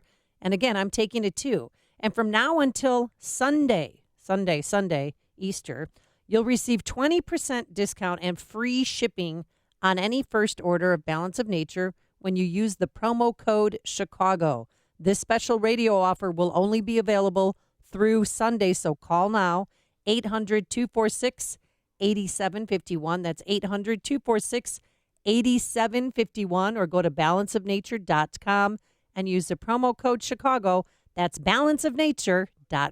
It's clear that taxes will likely be higher in the future. So how do you help protect yourself from rising taxes? Join Jack Taboda from the Financial Planning with Jack Taboda show right here from News Radio AM 560 The Answer for their Tax Freedom Summit webinar. During this live webinar, you are going to learn how required minimum distributions could potentially push you into a higher tax bracket, causing up to 85% of your Social Security benefits to be taxed. Also, how to help protect your Medicare premiums from a stealth tax that most never see coming. How families are taking Social Security benefits early for potentially more money in retirement. Join the Financial Planning with Jack Taboda show for their live webinar Wednesday, April 24th. There's no cost and space is limited. Register now. Go to www.saveyourbenefitselgin.com. That's saveyourbenefitselgin.com. Investment advisory services offered only by duly registered individuals through AE Wealth Management, LLC. Jack Taboda may not give tax or legal advice. You should consult with a qualified professional for guidance before making any purchasing decisions. Taboda & Associates is not affiliated with the U.S. government or any governmental agency.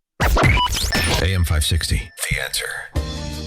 Dan and Amy, the news came out of the transom yesterday morning, right around the time of the Mueller report release. Very sad that somebody we both knew, a legend in sports broadcasting in this town, Chet Kopic, had passed away at the age of 70. Yeah, he apparently got into a car accident. Well, not apparently. He did get into a car accident on April 6th in Occoquan, South Carolina. It's right outside of Hilton Head.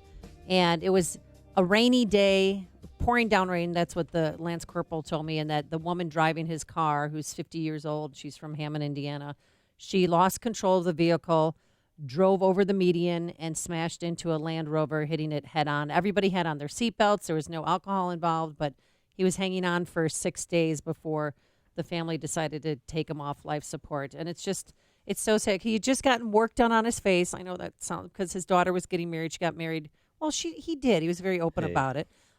His daughter, Lindsay, got married in March, and he was looking forward to writing a new book. And I'm so sick to my stomach because he had so much more life to live. And he was larger than life. You know, he really was just because he was true to himself. He didn't care about the Me Too movement. He was still a pervert to me, and I loved it. I'm like, okay, you know what? Okay. That's fine. I still got it going on. Great. Thanks, Chet. You're the best. Lindsay Kopic, his daughter, wrote on Facebook, "We lost our father on April 17 due to complications from injuries he sustained in a car accident outside Hilton Head. His passing is untimely, unexpected, and painfully sad, but all we can do at this time is remember how lucky we were to have such a unique and creative trailblazer help shape us into the adults we know he was so incredibly proud of." Still always angry about getting fired from Channel 5. So he had different jobs, and they say that he told me, too. He said, I'm the reason for the Ron Burgundy character in Anchorman. They wrote that after me, which I can kind of see that. So I had a lot of interaction with him when I was at WLS because he would host the Notre Dame pregame show when we at WLS carried Notre Dame football, the pre as Chet called it, and so I had a good deal of interaction with him, and he was always great to me. He's really a colorful guy, a fun guy. I will never forget watching the 2013 BCS game at Sun Life Stadium in Miami. Notre Dame versus Alabama. We're all down there. Bruce Wolf and I are broadcasting from there. Obviously, Chet's down there covering Notre Dame and broadcasting from there. We're watching the game in the press box, and it's about 10 minutes left in the second quarter. Notre Dame's already down 28-0. Right, they got blown out. And Chet leans over to Bruce and I, and he says, "So, what's your favorite Manti Te'o play so far?" It's just... And just the best. He was just a crack up. I really like the guy. I didn't know him for very long. Didn't know him really well, but the interactions professionally at LS were always great. Oh, he's always been so supportive of me, and I had to call his voicemail yesterday just to hear his voice one more time. Hi, this is Kopic. You know the drill. Name and number. I'll be back at you ASAP. Meanwhile, peace, love, and the Chicago Bear offense. And he went to 68 consecutive Bears home openers, 68. And this year, when they open up the season against the Packers on Thursday night, they're going to leave an empty seat with a rose on it for Chet Kopic. That's awesome. And appropriate. Coming up on Chicago's Morning Answer, we'll return to our discussion of the Mueller report and do a little walk back in time. We'll compare House Judiciary Chairman Jerry Nadler 1998 to House Judiciary Committee Chairman Jerry Nadler 2019 at 6:36. Now let's head into the newsroom. Here's Mike Scott. 6:32 is our time. 42 degrees, blustery and chilly this morning. Police and the FBI are searching for a 5-year-old boy who went missing in Crystal Lake. Authorities say Andrew A.J. Friend was last seen Wednesday. His parents last saw him when he went to bed, but were unable to find him, they say, when they woke up the next morning. The Mueller report is finally out. No clear evidence that President Trump did not commit obstruction of justice. Deputy Attorney General and I concluded that the evidence developed by the special counsel is not sufficient to establish that the president committed an obstruction of justice offense. Now, the special counsel report released Thursday does state if investigators had confidence that the president clearly did not commit obstruction of justice, they would have said so. The report, though, showcases no clear evidence that obstruction of justice occurred. The chairman of the House Judiciary Committee is unhappy with the Attorney General's interpretation of the Mueller report. Even in its incomplete form, however, the Mueller report outlines disturbing evidence that President Trump engaged in obstruction of justice and other misconduct. New York Democrat Jerry Nadler. The National Weather Service warning millions more Americans they'll face severe weather today. 2 died in Mississippi Thursday. There are worries of tornadoes across the South. 3 professional mountain climbers are presumed dead after an avalanche in the Canadian Rockies. The 3 were members of the North Face Global Athlete team. More major fallout from the controversial Jussie Smollett case. Embattled Cook County State's Attorney Kim Foxx is losing her 2 top deputies. It's a massive political payoff for steering votes, and taxpayers in Illinois will foot the bill. Former top Democrat in the Quad Cities has a new job. Doug House will be the new deputy director at the Illinois Department of Transportation. He'll work on getting more federal money for roads and bridges. House played a key role in getting Governor J.B. Pritzker elected last year. Tigers 9-7 winners over the White Sox in Detroit. Cubs are set to begin a 3-game home set with the D-backs today. The news service of Express Services Incorporated. You work hard and you know what it takes to succeed. Now it's time to put your experience to work and launch your business. For a limited time, Express Employment Professionals will give you $25,000 to open your franchise. Get to know Express. Visit expressfranchising.com today.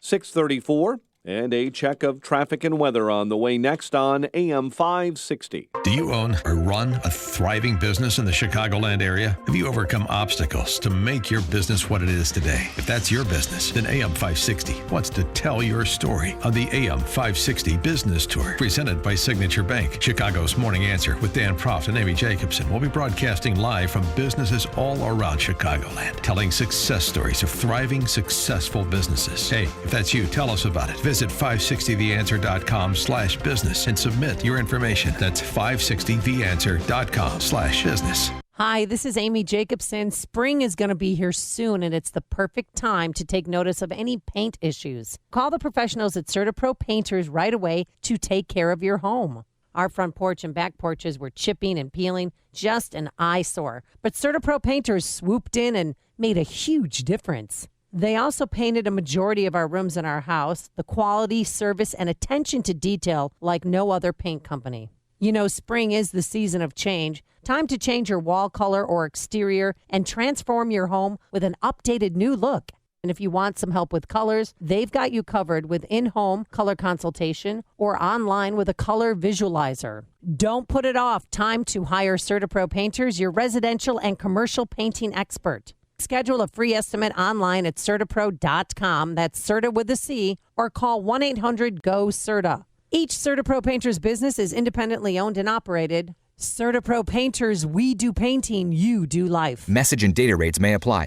Ladies and gentlemen, this may be the last time you ever have to worry about hair loss. Because Bosley is the real deal. They're giving women and men their hair back permanently. Their real hair. All it takes to get started is a single text message. You'll get an absolutely free information kit and a free gift card when you text TRUST to 85850. Bosley will show you, for free, how great your hair could look. You'll also see, for free, why you're losing hair and how to get it back. Women and men all over the country trust Bosley because they're America's #1 hair restoration expert. Ahead of the curve with the latest technology. And the best part? Bosley has permanent solutions to hair loss. You'll love what they'll do for your hair. So drop what you're doing long enough to send a text. Get your free information kit and gift card for $250 off by texting TRUST to 85850. Don't forget, that's TRUST to 85850.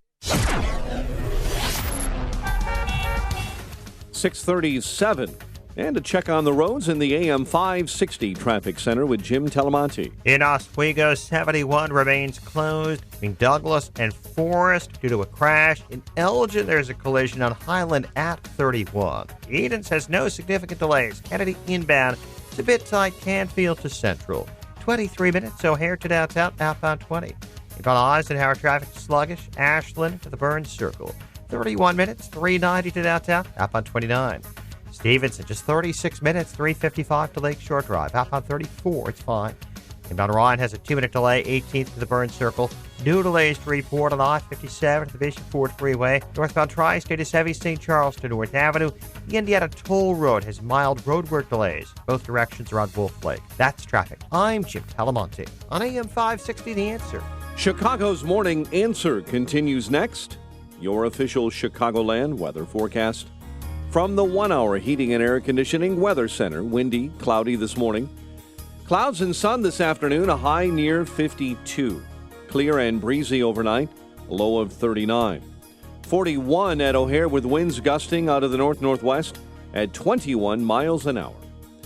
Your next news update is at 7. Chicago's Morning Answer with Dan and Amy continues next on AM 560, The Answer. Watch today's show live right now on the Income Store live video stream at 560theanswer.com.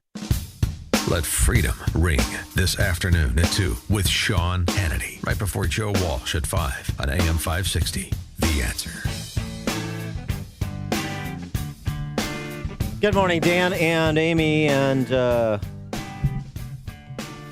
D.C. press corps' reaction to the Mueller report. Salon.com. Who cares about the Mueller report? We all do, but it will change nothing. It's really true. It will change nothing in terms of the attitude of those that have suspended all decency, all concern for the truth, all need for evidence, facts, from pursuing their takedown of Trump. That's the big takeaway, in addition to Trump largely being exonerated, certainly on Russian collusion. And I know there's differing interpretations on obstruction, but remember, the burden of proof is on the prosecution in this country, in this justice system. And that clearly wasn't reached by Bob Mueller, in Bob Mueller's opinion. Yeah, that matters. He didn't hack into, he didn't help the Russians hack into the Democratic computers, or he didn't even set up any fake emails to try and influence the election. I thought those were two main points from that. But obstruction's a little gray of an area. There's also all of the stories that were distorted through amplification to advance the Russian collusion narrative of the media that they've now just walked away from, like they were never advancing it for the last 2 years.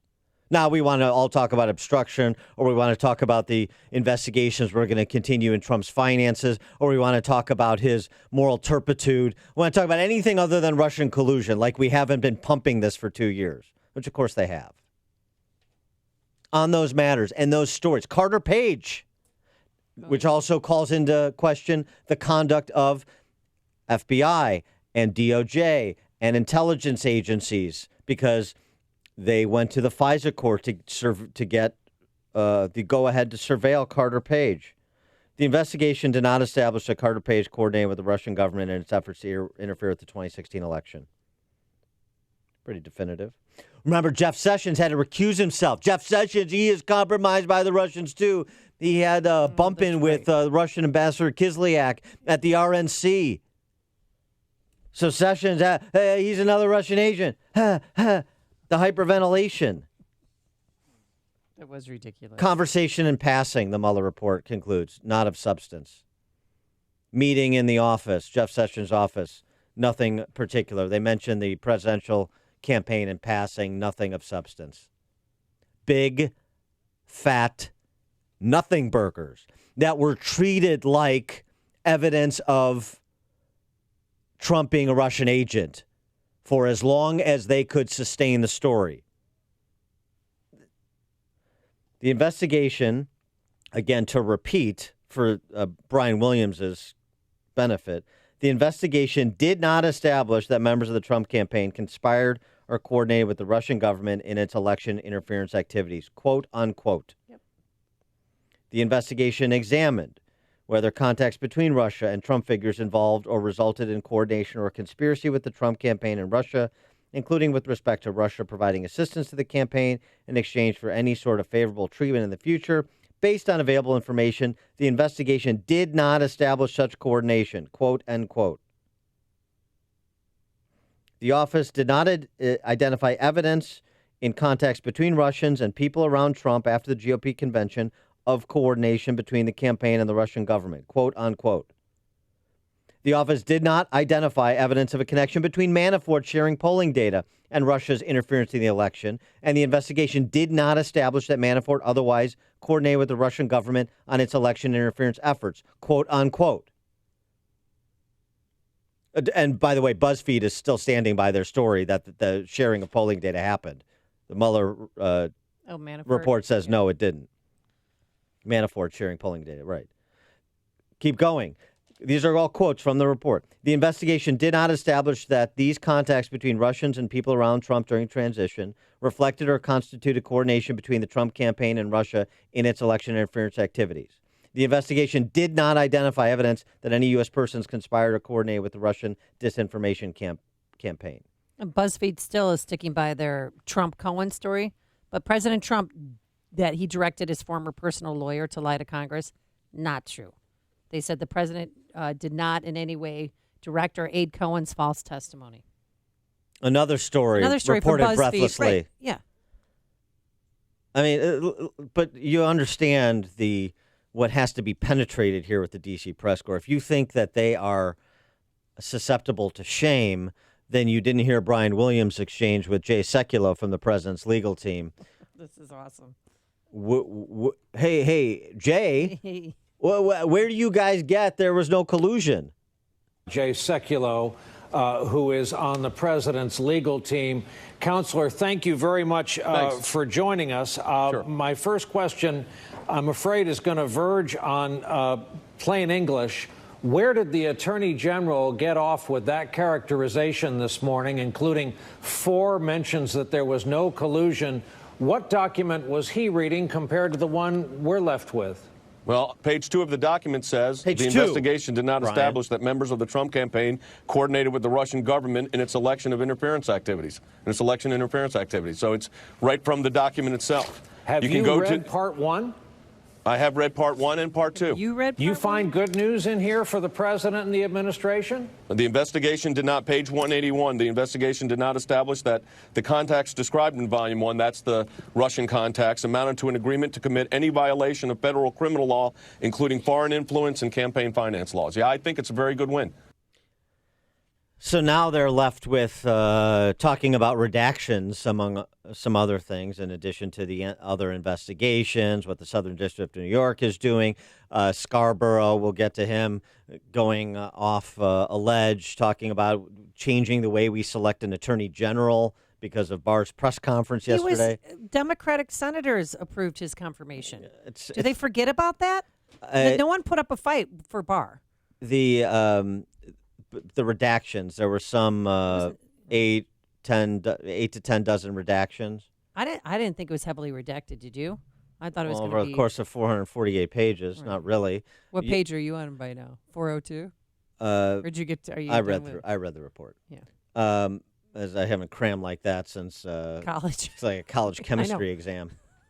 So Jerry Nadler, he's the chair of the House Judiciary Committee. He's been in Congress a long time. Long enough to have been on the Judiciary Committee when Bill Clinton was investigated and subsequently impeached. So are we going to go through the time machine? A little, yeah. Let's do it. I want a 1998 Jerry Nadler. Fire up the DeLorean. Let's go back to the future. Here's Jerry Nadler today talking about redactions. 2019 Jerry Nadler. We are demanding, and we have a right, Congress has a right to the entire report with no redactions whatsoever. Mm-hmm. Okay. 1998, Jerry Nadler on Bill Clinton, information regarding the Clinton investigation, the Ken Starr investigation, the Clinton impeachment. Much of this material is Federal Rule 6E material, that is material that by law, unless contravened by vote of the House, must be kept secret. Oh, so the laws applied back in 1998, the same laws are enforced regarding matters like grand jury testimony. They should be applied. They should have been applied back in 98, not so much in 19. More Jerry Nadler, 2019. We're entitled to see it because Congress represents the nation, and Congress has to take action on any of it. So we're entitled to see all of it. And Congress back in 1998? The entire Judiciary Committee is going to see it to decide what must be kept confidential as protecting privacy of third parties. That means 50 people are going to see it. It's going to leak out. And those privacy rights are going to be violated, and that is ensured by this resolution. Very concerned about privacy rights of people not charged with wrongdoing back in 1998, not so much in 2019. Jerry Nadler. His voice bothers me. Oh, it's like nails on a chalkboard. By the way, Jerry Nadler, he's dropped like 100 pounds in the 20 years. No. I think it's because of balance of nature. I don't know if he takes it or not. Nadler, 2019. He has said he will redact 4 classifications of information. Right. Our position is that he should redact none of it. No, redact nothing. Oh. What about Jerry Nadler, 1998 on redactions? It represents statements which may or may not be true by various witnesses, salacious material, all kinds of material. Right. That was redacted and should be redacted according to Jerry Nadler. I mean, the point, of course, is just understand that these Democrats preening before CNN hosts and MSNBC hosts and talking about the rule of law, as well as the hosts themselves, they have no interest in the rule of law. The rule of law, when it is politically advantageous, suspension of the rule of law when it is politically advantageous. That's the philosophy of the left. The rule of law is not an endpoint, equal justice before it. It's a discussion point. Should we use it? Should we not? And Jerry Nadler's evolution over the last 20 years is prima facie evidence of said. Mark in Plainfield, you're on Chicago's Morning Answer. Prima facie. Good morning. Put that on my Good morning, face last Ken and night. Amy. I Tish hope Hanley you're having has a that. good Friday. Yeah. Let me say that the Mueller report clearly shows Trump has obstructed injustice. Since there was no crime, you cannot investigate a non-crime. There's a difference between interfering an investigation and defending yourself against malicious prosecution, fishing expeditions, and a witch hunt. And someone explained to Joe Walsh that the difference between Nixon and Clinton is they were covering up crimes. Trump committed no crimes. And as a side note, if you want to fix D.C., let's get rid of all the congressmen and senators that were in D.C. when Clinton was being impeached.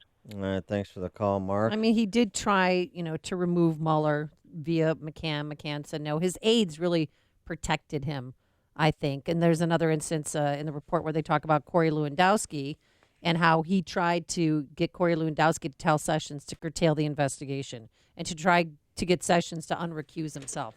But it wasn't a crime because he had people there that didn't go through with his request. There's 10 separate actions by Trump that right. that could be argued are obstruction or obstructive. Potential obstruction. Yeah. As John Solomon reports in The Hill, or observes, really, it's clear from the report that an impetuous president with a famously quick temper pondered aloud about firing people such as Mueller, suggested that witnesses stick to their stories, sought leniency for some of his entangled aides. Senior advisors took extreme actions to ensure the president did act on those impulses. If he were a mob boss seeking to protect his racketeering empire, these actions would be slam dunk evidence of obstruction. But as Volume 1 of the Mueller report made clear, Trump committed no crime that he was trying to cover up. That makes a motive for some of his ill-advised temper tantrums unclear. From a prosecutorial perspective, makes his state of mind conflicted at minimum. Even the headline that was blared yesterday, Trump's reaction to the appointment of Mueller, I'm effed. Yeah. This isn't good. This is the worst day of my presidency. Yeah. The additional context provides that he was responding that way, thinking about his ability to govern, not thinking about concern over have determined to have committed any criminal acts. Big difference. Robert in Oak Brook, you're on Chicago's Morning Answer. Yeah, I just think people are missing the point of the left and the right, is that it's not what they can prove, it's what they feel they can prove. I feel that he's guilty, and I think he's guilty. Right. And it's based upon their feelings, and their feelings are hurt, so therefore they're going to feel their way into trying to ruin him in the next 2 years based upon their feelings. Thanks for the call, Robert. Yeah, we heard that from Ocasio-Cortez, the intellectual leader of the Democrat Socialist Party, earlier this week, that Yahoo News Skullduggery podcast. She feels that Donald Trump committed tax fraud. So she's, after the Mueller report was released yesterday, she's recommitted to signing on to her gal pal Rashida Tlaib's impeachment resolution. Great. I feel he committed tax fraud. I feel a citizenship question on the census is an impeachable offense. I feel this and I feel that. Okay. Well, you feel your feelings and you go ahead and you pursue impeachment, gals. Please do it. Come on, ladies. Let's go. Going back to Solomon, just in terms of Trump's conduct, too, which has been, of course, obsessed about communication style. He offers this, I think is a good insight. One lesson from this debacle, which Americans might find applicable to both the courts of law and public opinion, is worth grasping. A guilty man's conduct to get rid of prosecutors, to impact witnesses, or to impugn an investigation looks a lot more like obstruction than an innocent man's similar actions during an effort to defend himself from bogus allegations. Guilty man's conduct to get rid of prosecutors, to impede witnesses, or impact witnesses, impugn an investigation, looks a lot more like obstruction than an innocent man's similar actions during an effort to defend himself from bogus allegations. And it was pointed out by Barr, and it's contained in the Mueller report. The president never exerted executive privilege. He never attempted to withhold documentation. According to Mueller, he never attempted to impact witnesses or prevent witnesses from being made available to the special prosecutor's office. And he wanted to be questioned by Mueller face to face, and his aides again said no. So he submitted written questions. And written answers to the questions. Excuse me. And even though Mueller refers to those written answers to his questions as inadequate, he made the judgment. Mueller did not to subpoena him. Not to subpoena, but that it wasn't worthwhile to pursue more interrogation of President Trump based on what they thought they would glean from additional questions or potentially a subpoena and potentially a battle over that versus their belief that they had what they needed to move the investigation forward to conclusion. So what he said 35 times. I can't recall or I don't remember. That's not I mean. You can say that in person or you can put it in writing. Verlon on the South Side. No collusion, no corruption, no obstruction. It was absolutely painful for me to watch Stephanopoulos and his merry band of men and women go over all these documents and try to spin something out of nothing. But I am so proud that we have an attorney general that calls it like he sees it, and he shut the press down very politely without getting out of control. And another thing I'm proud of, he said he's going to go back to the beginning and find out how this ball got rolling. So I got a question for you, Dan. What avenue should he take? Should he investigate Bill Clinton and Loretta Lynch on the tarmac? Or should he investigate Lisa Page saying that the shot was called from the top, whether that's Obama or Loretta Lynch? Or should he investigate the lies that was told by the dossier for them to get the FISA warrant in the first place to investigate this president? Yes, the answer. Thanks for the call, Verlon. The answer to all of that is yes. And one other thing. Remember, we know an actual crime was committed.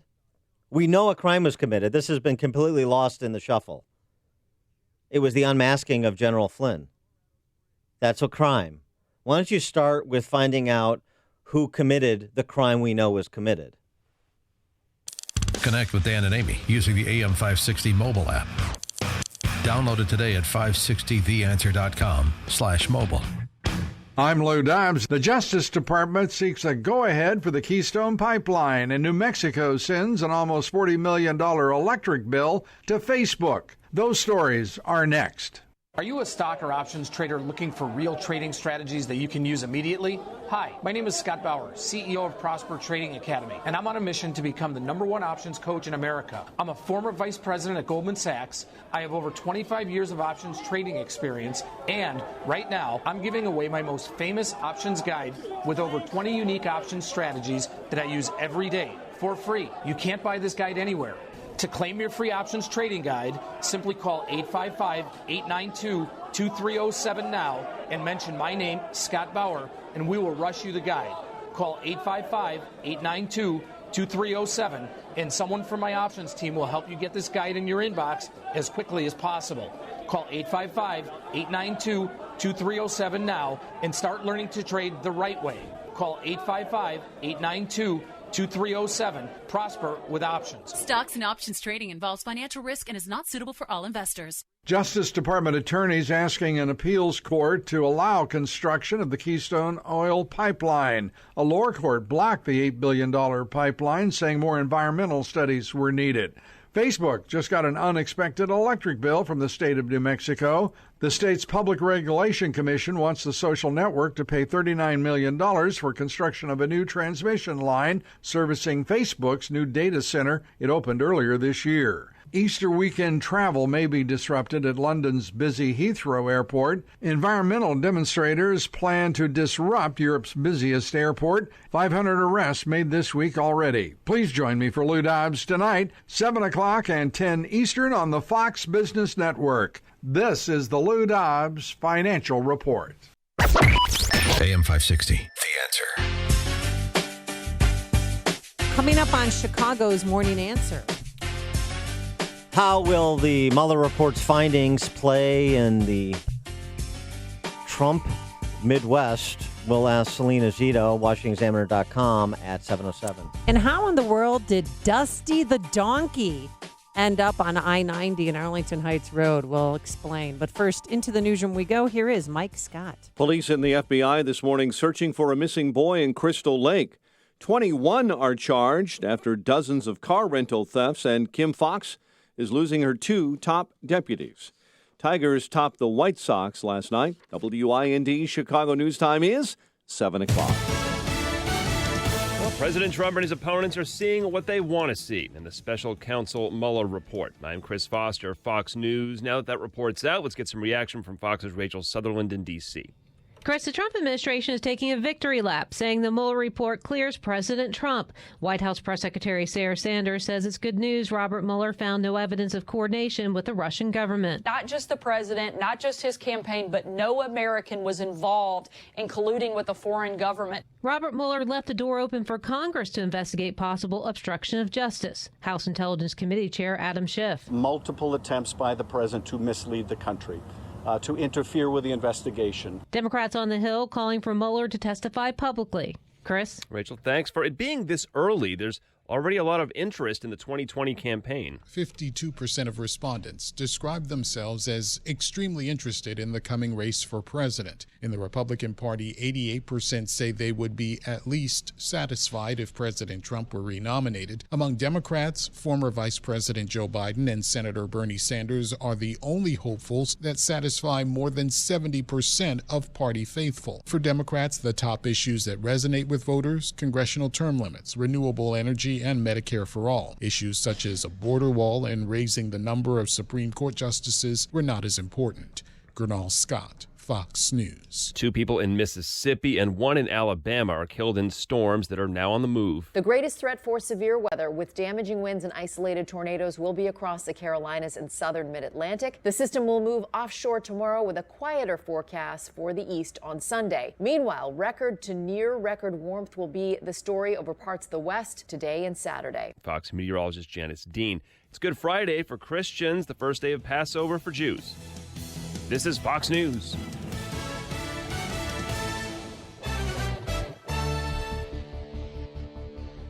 Gray skies this morning, 42 degrees, 7:02 is our time on AM 560, The Answer. Good morning. I'm Mike Scott. Police and the FBI looking for a 5-year-old boy who went missing in Crystal Lake. Authorities say Andrew A.J. Friend was last seen Wednesday night. His parents saw him last when he went to bed, but were unable to find him when they woke up yesterday morning. An Ohio man accused of pretending to be a missing Illinois boy is facing new charges, including identity theft. Federal prosecutors say a grand jury has upped the charges against Brian Reaney. The 23-year-old is set to appear for arraignment later today after being initially charged earlier this month when DNA testing proved he was not Timothy Pitson, who disappeared from Aurora in 2011. Major fallout from the controversial Jussie Smollett case. Embattled Cook County State's Attorney Kim Foxx is losing her 2 top deputies. In a follow-up story we told you about earlier this week, 21 people are now facing charges following dozens of rental car thefts in Chicago. Police say they were arrested after more than 100 Mercedes-Benzes were stolen from the app-based rental service Car2Go. Indiana University in Bloomington trying to contain a mumps outbreak. University spokesperson Chuck Carney tells us while it's relatively small now, the school will take all precautions. We're trying to be as proactive as we can be. We're reminding students that if they feel sick, stay home and avoid contact with others. 17 cases of mumps have been confirmed at the school. 9 of those cases linked to one fraternity. Tigers over the White Sox in Detroit 9-7. Cubs have a set with the D-backs that starts today.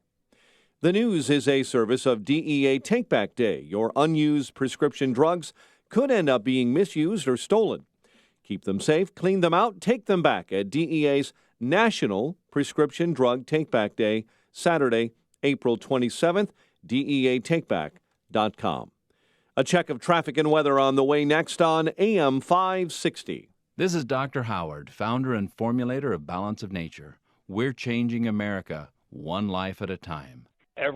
Between Thanksgiving and Christmas, I always got bronchitis. I remember missing Christmas parties at work, even Thanksgiving. A few years ago, you had an advertisement, and this woman would say, "I don't get sick anymore."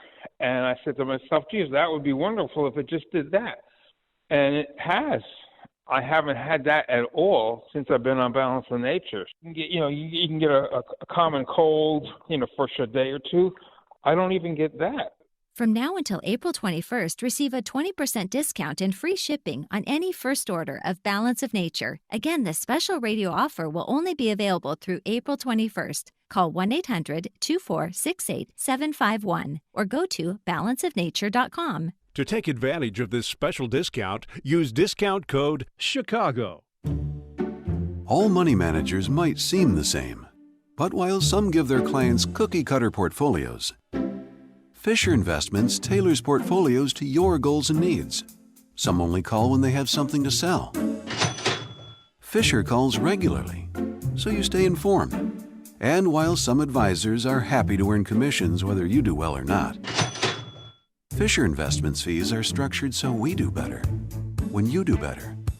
In other words, we're on your side. Maybe that's why most of our clients come from other money managers. So if you're in or nearing retirement, talk with us and find out why investors are switching to and staying with Fisher Investments. Fisher Investments. Clearly better money management. Investments in securities involve the risk of loss. Visit us at FisherInvestments.com to find out what we can do for you. Hey, Sean Hannity here. If you need windows, call the exterior experts. Call Crumweedy. Mark Olson and Greg Olson of Crumweedy. Well, they run a third-generation family business that's been doing Chicagoland exteriors now since 1953. And for them, it's all about trust, and they truly share your values. Why windows from Crumweedy? Now, Crumweedy windows are not offered anywhere else in Chicagoland. They are exclusive, and that's why they can offer a lifetime material and labor installation guarantee. A lifetime. That's a great investment for your home. Windows from Crumweedy are Energy Star rated, unlike most other windows. Also, the vinyl windows are 100% virgin vinyl. You're getting quality windows with a lifetime material and labor installation. Now, if your windows are needy, call Crumweedy. 630-595-8020. The name is not easy to spell. Just remember this. WindowsAreNeedy.com. WindowsAreNeedy.com. You work hard. You know what it takes to succeed. Now it's time to put your experience to work and launch your business. For a limited time, Express Employment Professionals will give you $25,000 to open your franchise. Get to know Express. Visit ExpressFranchising.com today. 7:07, and let's check the roads in the AM 560 traffic center with Jim Telemonte. Kennedy inbound traffic is slow Harlem to Central. Then it's stop and go Kimball to past Diversey. A crash on the right shoulder there. It's 26 minutes O'Hare to downtown. 14 from Montrose, 8 in the Express. Up on 22 minutes to O'Hare. Traffic is lighter than usual, this being Good Friday. The Edens has no problems at all to report. Inbound Eisenhower, sluggish California to the Burn Circle. 31 minutes, 390 to downtown. Outbound fine at 29. Stevenson, 36 minutes, 355 to Lakeshore Drive. Outbound fine at 34. Ryan to 17 minutes, 95 to downtown. Outbound 15. I-57, Bishop Ford, delay free. The Indiana Toll Road has mild roadwork delays in both directions around Wolf Lake. That's traffic. I'm Jim Talamonte on AM 560, The Answer. Chicago's Morning Answer continues next. Your official Chicagoland weather forecast from the 1 Hour Heating and Air Conditioning Weather Center and meteorologist Steve Williams. We do have a lakeshore flood advisory in effect today. It'll be cloudy this morning, some sun by the afternoon. Windy day, high 52. Clear breezy tonight, low 39. Sunny breezy tomorrow with a high 62. Partly sunny Sunday, high 77. I'm Steve Williams on AM 560, The Answer. 41 at O'Hare. Next news, 7:30. Chicago's Morning Answer with Dan and Amy continues next on AM 560, The Answer. This hourly segment is brought to you by Get Down to Business with Shalom Klein, the show for business and jobs powered by Tandem HR. Heard Sunday evenings at 6. This is Chicago's Morning Answer with Dan Proft and Amy Jacobson on AM 560. The Answer.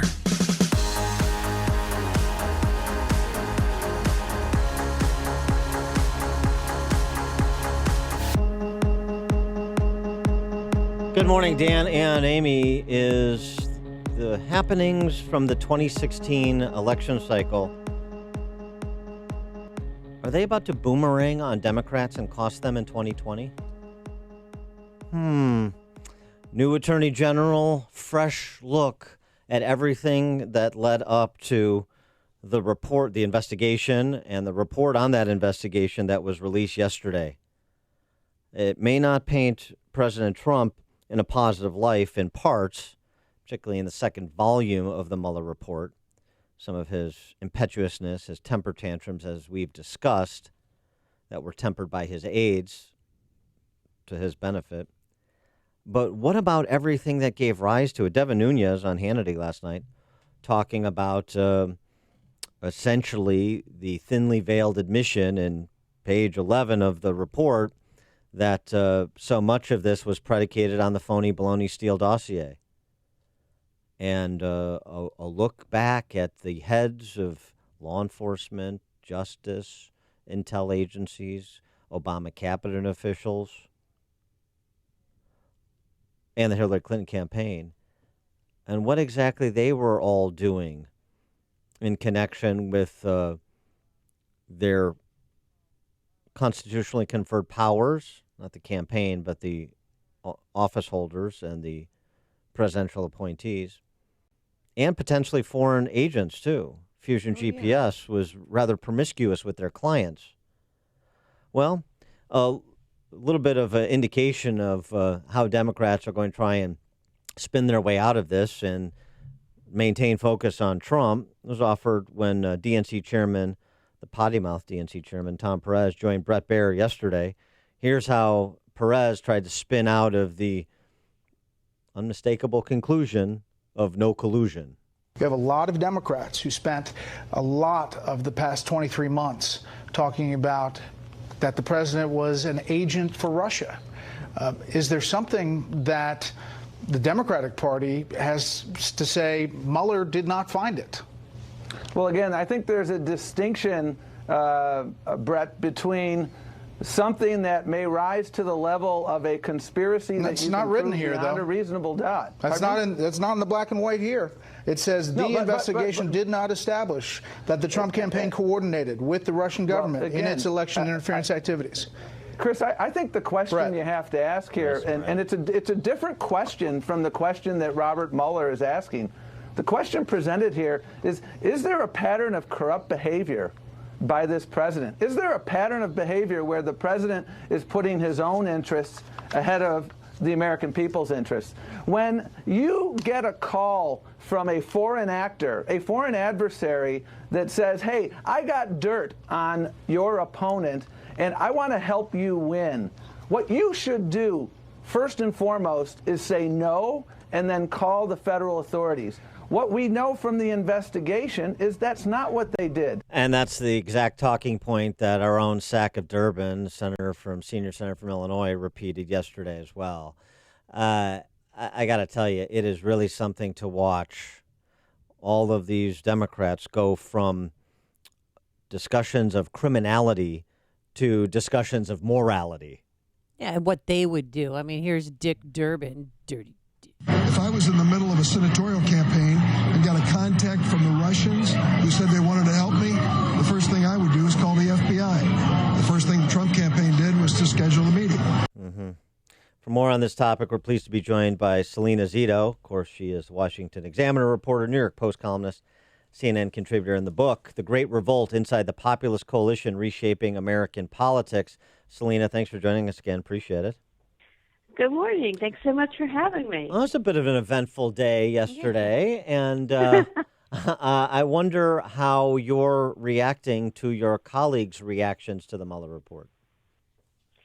Well, you know, I wrote a piece about this because I have been struck by the same sort of repeating the same thing almost every day since November 9th, 2016, in that we seem to be in terms of how we feel about Trump and or that election stuck in time.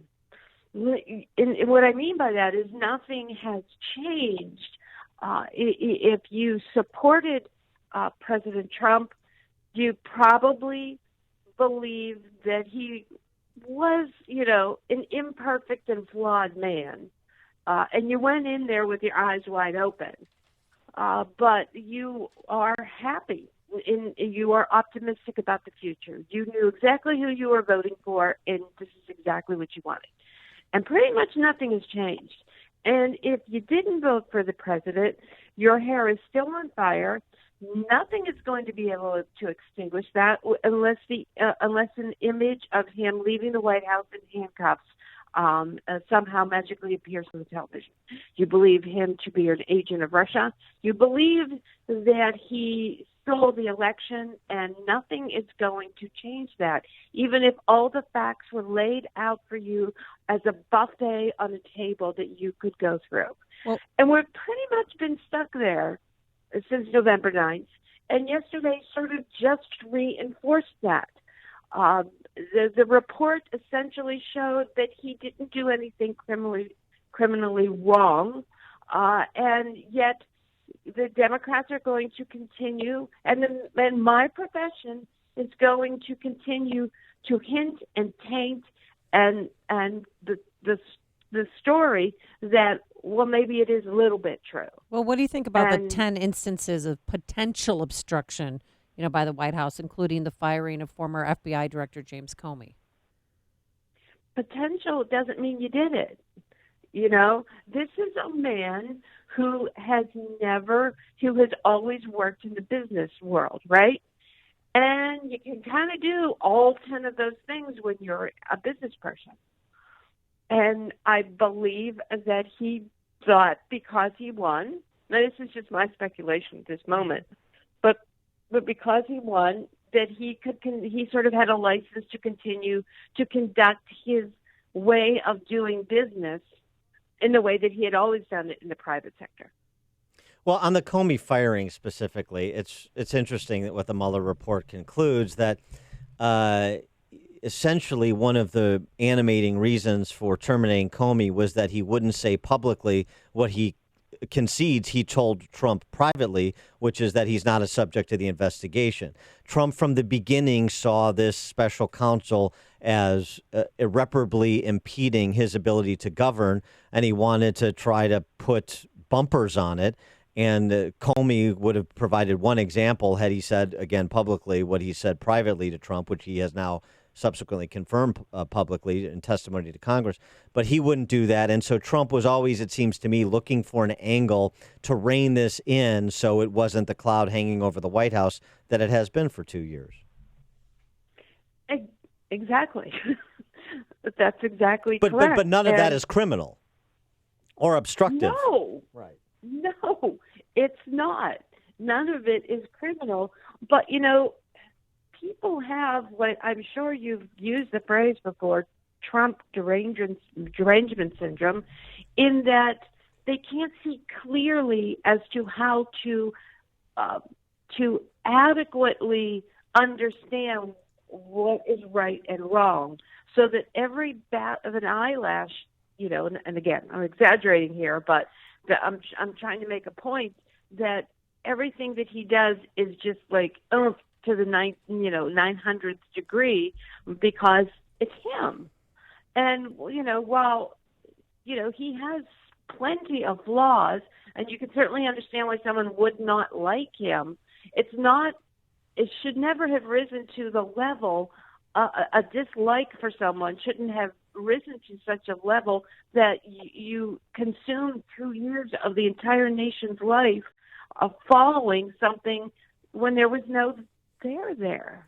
What's your prognosis on the possibility I set up at the outset of our discussion here that this is now in a place where the whole thing everything related to 2016 has the potential to boomerang on Democrats and cost them in 2020? Oh yeah, I wrote in the book The Great Revolt when we went into the book, we wanted to know if this coalition that formed to vote for President Trump was a fluke, or if it was the new coalition of the Republican Party. We concluded it's the new coalition of the Republican Party. Now, not all coalitions win, but the one thing that wouldn't help them win is if the party went too far left. And the horse is out of the barn on that. And if they went, and also if they continue this collusion, thing over and over and over and over and over again. And just speaking of the horses that are running free, Ocasio-Cortez, Rashida Tlaib, Ilhan Omar, and frankly, Adam Schiff and Jerry Nadler, who have not foreclosed pursuing impeachment, who are going to continue with the concurrent investigations into Trump finances. Mueller is going to apparently appear before the House Judiciary Committee on May 2nd, according to Nadler. They want Barr to testify again and so forth. They're going to continue to try to keep these flames as fanned as they can, and the impact that will have on presidential candidates who've noticeably not spent a lot of time talking about the Mueller investigation of late. Right, because they understand that people want this over.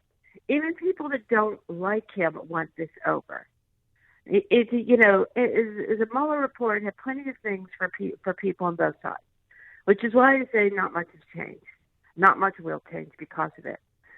But if it becomes the thing we still talk about for the next 16 months, it is just going to wear people out, and they're going to become sick of the Democrats because they're just not letting it go. And that's going to be a problem for whoever the nominee is for the Democratic Party, because it is something that they're going to then be forced to talk about every day. And I think that all the Democratic nominees would rather talk about health care, or jobs. They'd rather talk about what they would do to make the country, better, stronger, richer, whatever their platform is, as opposed to the Mueller report, which is what at that point we would have been talking about for 4 years. She is Selena Zito, Washington Examiner reporter, New York Post columnist, CNN contributor, and the book, you got to pick it up, The Great Revolt, Inside the Populist Coalition, Reshaping American Politics. Selena, thanks as always for joining us. Appreciate it. Thank you so much for having me. And she joined us on our turnkey.pro answer line. Hear about the big stories of the day, then talk about them right here on Chicago's Morning Answer on AM 560. The Answer. It's clear that taxes will likely be higher in the future. So how do you help protect yourself from rising taxes? Join Jack Taboda from the Financial Planning with Jack Taboda Show right here from News Radio AM 560, The Answer, for their Tax Freedom Summit webinar. During this live webinar, you are going to learn how required minimum distributions could potentially push you into a higher tax bracket, causing up to 85% of your Social Security benefits to be taxed. Also, how to help protect your Medicare premiums from a stealth tax that most never see coming. How families are taking Social Security benefits early for potentially more money in retirement. Join the Financial Planning with Jack Taboda Show for their live webinar Wednesday, April 24th. There's no cost and space is limited. Register now. Go to www.saveyourbenefitselgin.com. That's saveyourbenefitselgin.com. Investment advisory services offered only by duly registered individuals through AE Wealth Management, LLC. Jack Taboda may not give tax or legal advice. You should consult with a qualified professional for guidance before making any purchasing decisions. Taboda & Associates is not affiliated with the U.S. government or any governmental agency. Gentlemen, don't hate me because I'm beautiful. Join me and lighten up the lives of those around you with the porcelain nature of your skin. Join me in subscribing to Tiege Hanley. Tiege Hanley is a Chicago-based skincare company rethinking how men think about and treat their skin. Chicago-based company, as I said, started by 4 guys, know how guys think. Simple, affordable, effective. Products are delivered to your door, no shopping required, no hidden fees, no inflated costs. They've got 3 skincare systems, all include a wash, a scrub, and moisturizers with SPF 20, so your skin is protected when you're out enjoying the sunshine, if it ever comes to Chicago. The way to join me in availing yourself of their products, go to Tiege.com/Dan Proft. Use the promo code Dan20, Dan, the number 20, and that will get you 20% off your first box. That's TIEGE.com/DanProft. Use the promo code Dan20. Hey, Chicagoland, you deserve to love where you live. So why not make it easy? Don't miss the free Home and Garden Show next weekend only at the Lake County Fairgrounds with free admission and free parking. Find the ultimate in savings and convenience with thousands of the latest home products and services for the freshest ideas to remodel, repair, and beautify your home, inside and out. See the latest products and services and speak with experts in interiors and exteriors, landscaping, flooring, painting, heating and air, pools and spas, and even solar and green energy systems. You'll enjoy live cooking shows, free seminars, and exciting demonstrations, and save big on quality outdoor and garden decor. And don't miss the interactive display by Verizon and the latest by Jeep, Dodge, and Chrysler. From interiors to exteriors, from decor to outdoor, you'll find it all at the Home and Garden Show next weekend at the Lake County Fairgrounds in Grays Lake with free admission and free parking. For details, visit LakeCountyHomeshow.com. That's LakeCountyHomeshow.com. Oh, another school year is about to wrap up, and a lot of parents are stressed out about what their son or daughter can do during the summer break. You want them to have fun, but they need structure, and you need to prepare them for the next school year. Let me introduce you then to St. John's Northwestern Experience in beautiful Lake County region of Wisconsin with the Summer OPS, Opportunities for Personal Success. It's a 5 intensive week program of learning and training. Young men and women grades 7 to 12 get an opportunity to advance academically in a structured and supportive environment, and at the same time be involved in an exciting summer adventure camp that inspires personal growth. They have a 5-week program, and then they have single-week programs for kids. I know I sent Peyton and Eli there last year to the summer adventure camp, and they're still talking about it. You should go there. Send your son or daughter there too. To get more information or to schedule a visit, call 1-800-SJ-CADET. That's 1-800-SJ-CADET, or go online, sjnma.org. That's sjnma.org. Come on, kids. We're late. Honey, the car won't start. Mom, the dog just sat on my science project. Life can be stressful, but getting life insurance shouldn't be. That's why there's Ethos. Ethos is a modern kind of life insurance that's super fast, incredibly affordable, and very uncomplicated. At GetEthos.com, there are no medical exams for policies covering under $1 million, no hours of paperwork or meetings with pushy representatives. It only takes 10 minutes to apply, and you can rest assured knowing you've taken steps to protect your family. And in most cases, with Ethos, you can have that peace of mind for less than a cup of coffee a day with no hidden fees. Having life insurance can free you from stress. Getting life insurance shouldn't cause it. Discover how uncomplicated life insurance can be at Ethos. Get your free instant quote and submit your complete application in minutes. Just go to GetEthos.com. That's ETHOS. GetEthos.com. GetEthos.com. AM 560. The Answer. It's time for Animal Stories with Uncle Dan and Little Amy.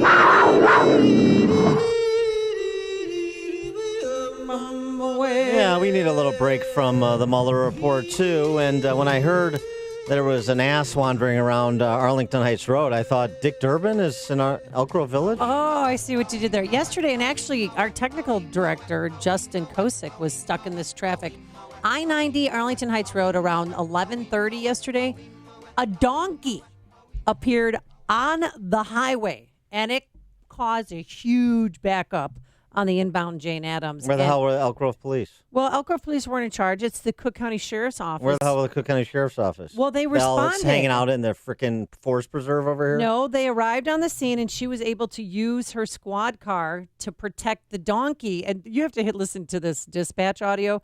I don't know if it's a Cook County Sheriff's officer or Melissa McCarthy. I gotta go. 7212 County. 7212. There's a donkey in the middle of I-90. Come here. Come here, sweetie. You want to call the state or somebody? Somebody lost their donkey, County. If I had a nickel. It gets better. I am in the middle of the expressway with a donkey. Come on. Come on. Do me a favor. talking Do me a about favor, pull your car over and stand with the donkey so I can figure out what I'm going to do with it. Yeah. That'd be helpful. Wait there. Come here. That's right. It's the best story ever. But here's the thing. The donkey's name is Dusty, and the person that was transporting Dusty on the inbound Jane Addams, somehow Dusty fell out of the trailer, and he had just purchased Dusty to become part of a petting zoo. So they took Dusty to the vet. Maybe going to Cosley Animal Farm over there in Wheaton. But, I mean, can you believe that? Because people that saw the donkey fall out thought that the donkey wasn't going to live. But the donkey came to and was just standing there in the eastbound, in the right-hand lane. It's a great story. Let me, if I can Paul Harvey it and give you the rest of the story. Not only was the donkey safe and sound and taken care of, the donkey has since been deputized as Cook County Sheriff's Police now. Oh, really? They're going to ride with Melissa McCarthy. And real quick, a donkey monkey at 82nd in Princeton. Animal control was called because a monkey, somebody, they believe it's a pet monkey, now they're calling it a stray monkey, got into an ambulance service garage. And you can see the picture of the monkey. He's on the windshield. And they're able to capture it, and they're making sure to see if it has a chip to find out who owns the monkey. You know what that monkey was doing down at 87th and Princeton? What? Looking for the last train to Clarksville. Coming up on Chicago's Morning Answer. We're going to pick up our discussion of animals. Probably not. Mueller report, probably, with Noah Rothman from Commentary at 7:37. And later, remembering Chet Kopic. But first, into the newsroom we go. Here's Mike Scott. 42 degrees, skies are gray. Police and the FBI continuing their search this morning for a 5-year-old boy who went missing in Crystal Lake. Authorities say Andrew A.J. Friend was last seen Wednesday night. President Trump starting the morning on Twitter, slamming the Mueller report, writing in part that it was an illegally started hoax that never should have happened. Speaking at the White House yesterday, the president did note the report confirmed no collusion. And they're having a good day. I'm having a good day, too. It was called No Collusion, No Obstruction. Special counsel Robert Mueller spent nearly 2 years investigating the Russian interference in the 2016 presidential campaign. Attorney General Barr discussed the uncharted waters the president faced with the investigation. As he entered into office and sought to perform his responsibilities as president, federal agents and prosecutors were scrutinizing his conduct before and after taking office and the conduct of some of his associates. That at a briefing at the Justice Department yesterday, heard right here on AM 560. Investigators say it could take weeks to determine what caused the fire at the Notre Dame Cathedral, but it appears an electrical short circuit may be to blame. Millions of Americans are being warned of severe weather today. Already 2 have been killed in Mississippi late Thursday while driving through storms. Police in Northern Ireland are blaming what they call the new IRA for shooting and killing a young journalist. Lyra McKee was fatally wounded by shots fired toward police during rioting in Londonderry Thursday. An Ohio man accused of pretending to be a missing Illinois boy faces new charges this morning, including identity theft. Federal prosecutors say a grand jury has upped the charge against Brian Reaney. The 23-year-old is set to appear for arraignment today after being initially charged earlier this month when DNA testing proved he was not Timothy Pitson, who disappeared from Aurora in 2011. Tigers 9-7 winners over the White Sox in Detroit. Game 2 of that series tonight. Cubs are set to begin a 3-game home set with the Diamondbacks. The news service of Express Services Incorporated. You work hard. Now it's time to put your experience to work and launch your business. For a limited time, Express Employment Professionals will give you $25,000 to open your franchise. Get to know Express. Visit expressfranchising.com today. 7:33 and a check of traffic and weather on the way next on AM 560. Sean Hannity says we're finally at the end. This is it for the collusion delusion. It's over. They have nothing else that is coming. And to watch, what's happening with the media mob freaking out that the Attorney General has stated what is an irrefutable fact, that the Trump campaign was spied on by our own federal government. They're freaking out. The Sean Hannity Show. Afternoons at 2, right before Joe Walsh at 5 on AM 560. The Answer. Signature Bank is Chicago's fastest growing independently owned business bank. It's a bank where relationships still matter. Signature Bank knows your name and your story. I'm Dan Proft, and I know this because Signature Bank is my business bank. I'm Bob Ament, a founding partner of the law firm of Daspin and Ament and longtime personal customer of Signature Bank. Our firm recently left one of the larger banks to bank with Signature Bank, and it's been a refreshing change. With Signature Bank, we've been able to tailor banking solutions that fit the specific needs of our firm. Beyond that, Signature Bank is responsive, efficient, and timely in meeting those needs. If I have a request, I pick up the phone and talk to Mick O'Rourke, not someone at a phone bank thousands of miles away. Daspin and Ament needed more than what the larger banks offer, and we found that with Signature Bank. Signature Bank is looking for their next success story. To learn more about turning your business vision into reality, visit signaturebank.bank. Signature Bank, helping local businesses succeed. Member FDIC, Equal Housing Lender. Hi, this is Amy Jacobson. Spring is going to be here soon, and it's the perfect time to take notice of any paint issues. Call the professionals at CertaPro Painters right away to take care of your home. Our front porch and back porches were chipping and peeling, just an eyesore. But CertaPro Painters swooped in and made a huge difference. They also painted a majority of our rooms in our house, the quality, service, and attention to detail like no other paint company. You know, spring is the season of change. Time to change your wall color or exterior and transform your home with an updated new look. And if you want some help with colors, they've got you covered with in-home color consultation or online with a color visualizer. Don't put it off. Time to hire CertaPro Painters, your residential and commercial painting expert. Schedule a free estimate online at CertaPro.com. That's Certa with a C, or call 1-800-GO-CERTA. Each CertaPro Painters business is independently owned and operated. CertaPro Painters, we do painting, you do life. Check out Ground Game, the latest podcast from the Associated Press discussing the top political issues around the country. Available on Apple Podcasts. 7:36, and a check on the roads in the AM 560 traffic center with Jim Telemonte. In Vernon Hills, expect congestion at Milwaukee Avenue and 22 half-day. The traffic lights are not working there. And Oswego 71 remains closed. Douglas and Forest after an early morning crash. The Edens is fine. The eastbound spur has delays. Toll Plaza to Waukegan Road. Inbound Kennedy, heavy Addison to past Diversey after a crash. Just 24 minutes, O'Hare to downtown, outbound fine at 20. On Eisenhower, it's a 3 or 4 minute delay from California into downtown. Outbound clear. Stevenson, 37 minutes, 3:55 to Lakeshore Drive, outbound fine at 34. Ryan is 18 minutes, 95th to downtown. Illinois tollways are light. The Indiana Toll Road has mild roadwork delays east of the state line. It's traffic. I'm Jim Telemonte on AM 560 The Answer. Chicago's Morning Answer continues next. And your official Chicagoland weather forecast from the 1 Hour Heating and Air Conditioning Weather Center. Windy and cloudy this morning. Sun may break out later this afternoon, but still blustering. High 52. Currently 41. Next news at 8. Chicago's Morning Answer with Dan and Amy continues next on AM 560, The Answer. This hourly segment is brought to you by Papa Nicholas Coffee. Papa Nicholas. Great coffee, period.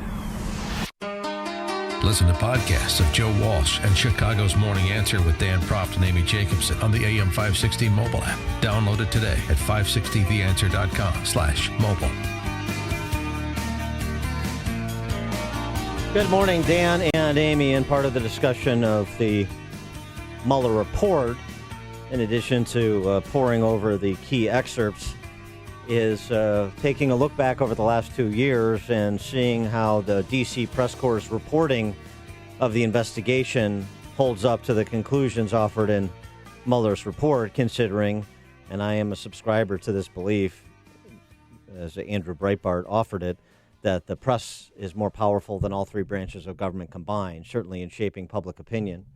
Well, Glenn Greenwald from The Intercept was on with Tucker last night.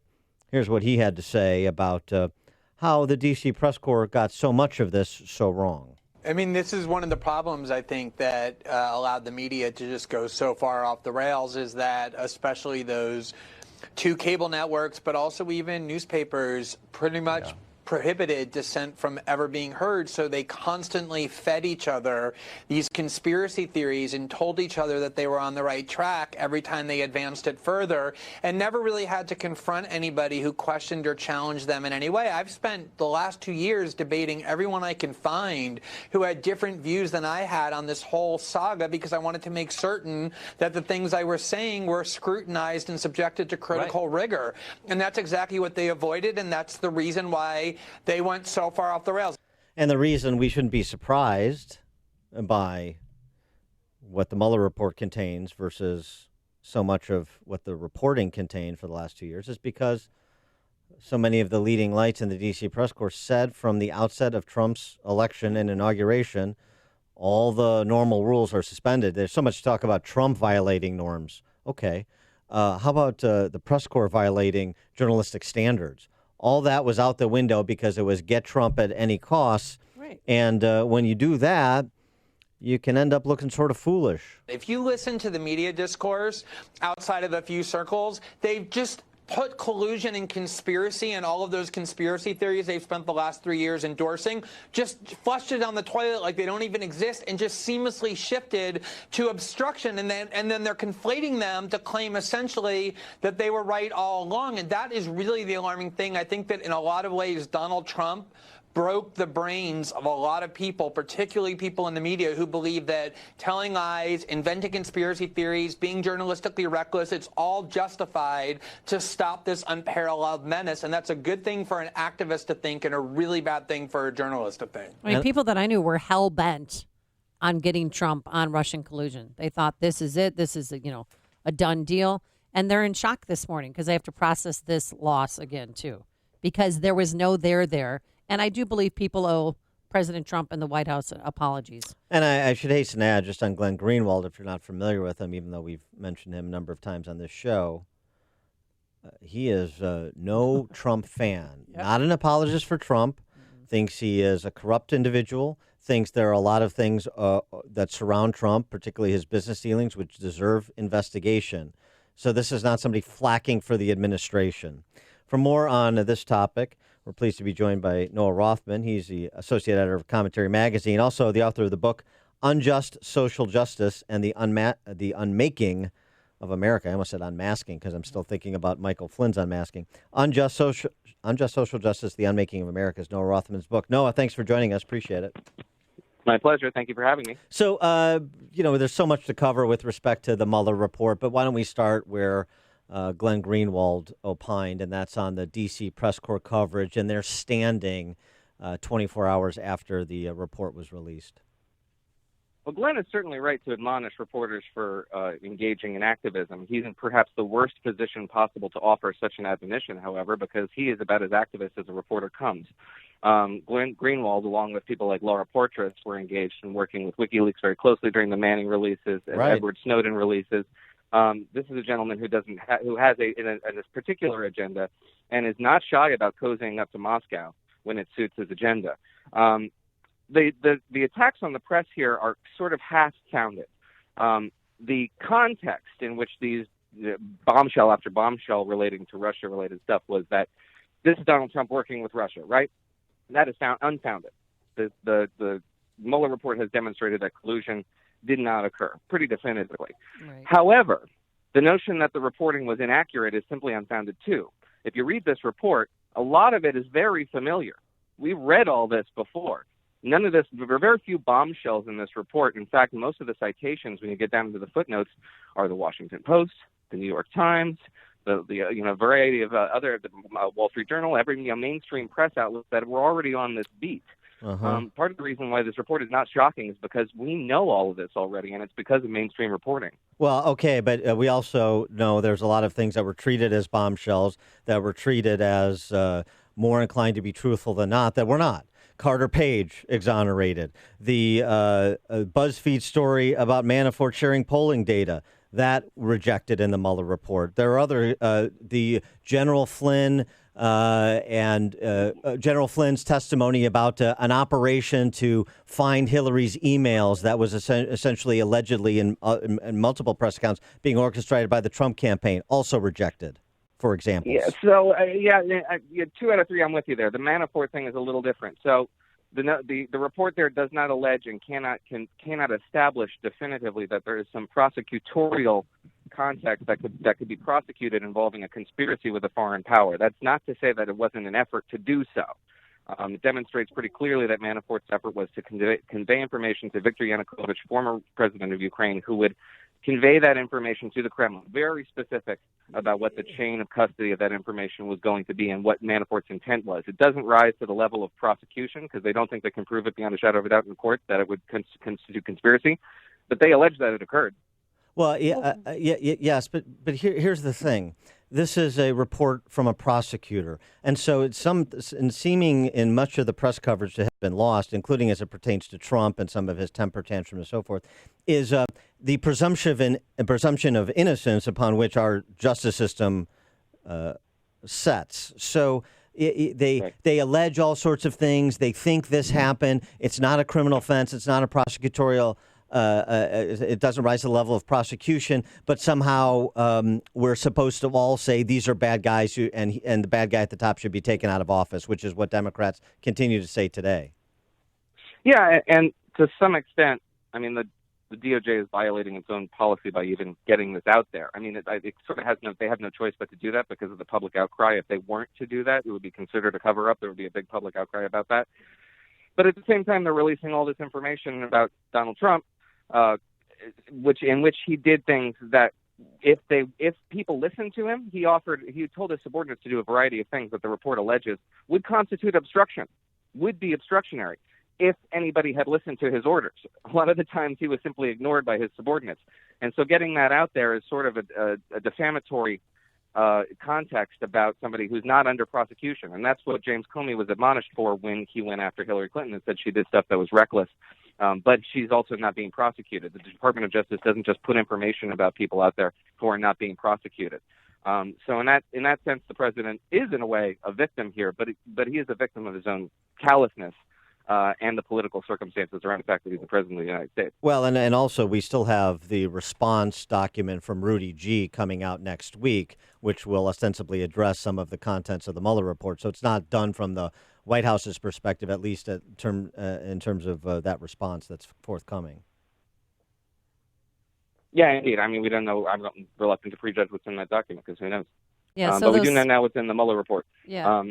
There's part one, the collusion aspect, that's dead and buried. Right. The obstruction area is a little bit more murky. It doesn't rise to the level of prosecution, but that's not to say that something untoward didn't occur. What do you think about Sarah Sanders? Do you think there's a credibility issue there? Because we learned yesterday that she lied to the media and said, that James Comey had lost, favor with the rank and file in the FBI. And she said, no, that she made that up and there was no evidence to prove that. Yeah, I mean, yes, she does have a credibility issue now. Also, why is that in the report? I don't know. It's kind of unrelated. And so it makes you think, like, my boss has a good piece on this, John Podhoretz. Mm-hmm. We read the report, and tonally, the report suggests that the people who wrote it were not big fans of the president. To put it mildly. If they could have got this guy, they would have. And it seems like it just wasn't there. Now, the president doesn't come off very good in this report. Sarah Sanders doesn't come up in this report good. Donald Trump Jr. comes off horribly. He was working very closely and actively with WikiLeaks, which is a cat's paw of the Russian government, and he was doing as he was told by WikiLeaks. He seems very gullible in this report, and at the very least, an unwitting co-conspirator. But at the same time, there's nothing actionable here. There's nothing criminal. And if the president could have been gotten on something, you get the sense that they would have got him. Oh, by the way, on the Sarah Sanders matter of Comey having lost faith in the rank and file, we've had former FBI agents on this show, former FBI division heads on this show who said Comey had lost the faith of the rank and file. So it's not like even if she didn't do her homework or legwork like she should have to have specific people that she could reference, conversations she had to back up that claim. It's not like that claim is out of bounds. That's a claim that nobody was making. We've heard that claim on this show from former feds. Yeah, it doesn't surprise me either. The way in which James Comey behaved and his admonition by Rod Rosenstein made it pretty clear that he did behave in a fashion that was out of bounds of what the DOJ is supposed to, how the DOJ is supposed to conduct itself. Dan Henninger, writing in the Wall Street Journal yesterday after the release of the report, suggested, look, you had FBI, intel agencies, the press corps essentially suggest they were willing to risk losing the faith of at least half the population in pursuit of President Trump. And at the end of the day, based on the contents of that report, it wasn't worth it, and America is left to deal with the rubble in Mueller's wake. How do you respond to that characterization? No, I think it was worth it. I think it's necessary to put 2016 behind us, and this was a necessary step to do that. In the process, again, my other colleague, Abe Greenwald, made the observation that Donald Trump's election is now probably the most valid and legitimate election in American history. It's been so thoroughly scrutinized that there is really no room for doubt at this point as to how 2016 occurred. And there were elements of doubt in the public imagination, and they needed to be dispelled, and they have now been dispelled to the extent that they exist anymore. They exist as a conspiracy theory. Obstruction, again, consists of the president's poor behavior and his sordid impulses, and the fact that nobody listened to him when he was demanding that these actions be taken on his behalf to subvert the conduct of justice. Thank God the president is surrounded by people with a little bit more foresight and the instincts for self-preservation than perhaps he has. But again, this doesn't rise to the level of prosecution, so the issue is pretty much open and shut. What about going back to the idea of finally closing the book on 2016? It seems like maybe there's a reason not to close the book on 2016 as it pertains to Hillary Clinton and the last days of the Obama administration. We still know there was one crime committed. That was the unmasking of General Flynn, for which no one has been held accountable, in addition to the curious decision-making of Comey and others, as well as the pending Inspector General report from DOJ Inspector General Horowitz that's coming out about McCabe and senior leadership at FBI. Do you think Barr should pursue a fresh look at 2016 from the perspective of both of the investigations and the decision-making that was made at the highest levels of these agencies and the Obama cabinet? Yes, I do, and for the same reason, and understanding that it will be politically detrimental to Republicans. I don't think anything happened. I think unmasking was a genuine crime. Everything else that occurred that it haunts the imagination of Donald Trump's defenders, the notion that this was the genesis of this investigation was untoward, I don't think there's much to support that. But I don't know for sure, and I think we need to have an investigation into that in order to know for sure. But Republicans will risk investigation fatigue at that point. They risk, just as Democrats, if they were to harp on this, pursue impeachment over this report, will be to risk appearing myopic and obsessive. Republicans could too, in the absence of some sort of a smoking gun, which I don't think is there. So the public imagination needs to be satisfied. They need to know what happened in 2016 so we can put it behind them. But I don't think a lot of people are really interested in these investigations spilling over into the 2020 cycle. I think everybody really does want 2016 to be behind them. So there's a political risk there, even if good governance demands it. He is Noah Rothman, Associate Editor for Commentary, author of the book Unjust Social Justice and the Unmaking of America. Noah, thanks for joining us as always. Appreciate it. My pleasure. Thank you. And he joined us on our turnkey.pro answer line. It's news, opinion, insight. This is Chicago's Morning Answer on AM 560.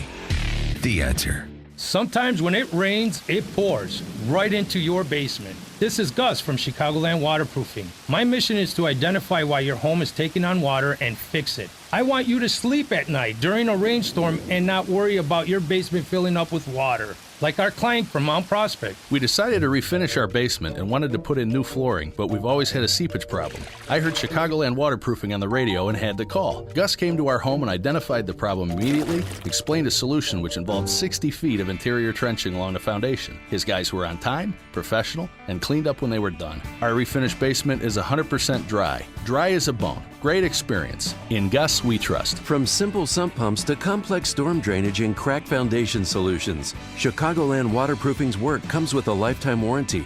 Plus, a fully licensed plumber is always on staff. Request your estimate today at ChicagolandWaterproofingPros.com or call 847-296-3500.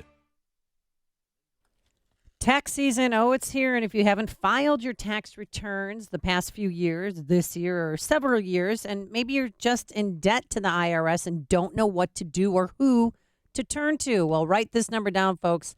Attorney Stephen Leahy, 312-664-6649. Stephen will help you. Stephen's a friend of mine and of the show and of AM 560. He's also the host of the IRS Radio Hour, heard every Sunday afternoon at 5. You can trust Attorney Leahy to help solve your IRS problems. He's local right here in Chicago, available to meet with you one-on-one. And if you fear the IRS will take your money, bank account, wages, visit you at home at work, take your passport, then you need to talk to the trusted attorney of AM 560, and that's Attorney Stephen Leahy. Call him now, 312-664-6649. Attorney Leahy will solve your IRS problems for good. 312-664-6649 or visit ChicagoTaxTeam.com. That's ChicagoTaxTeam.com. This is Dr. Howard, founder and formulator of Balance of Nature. We're changing America one life at a time. Before I went on it, I had cholesterol problems and I was on medicine. After the first year, my blood test really knocked my doctors out. They just wonder what I do to get such good blood tests, especially my cholesterol. I don't have any cholesterol problems. And I also had glaucoma, and I couldn't believe what the doctor told me. He said, I have no evidence of glaucoma anymore.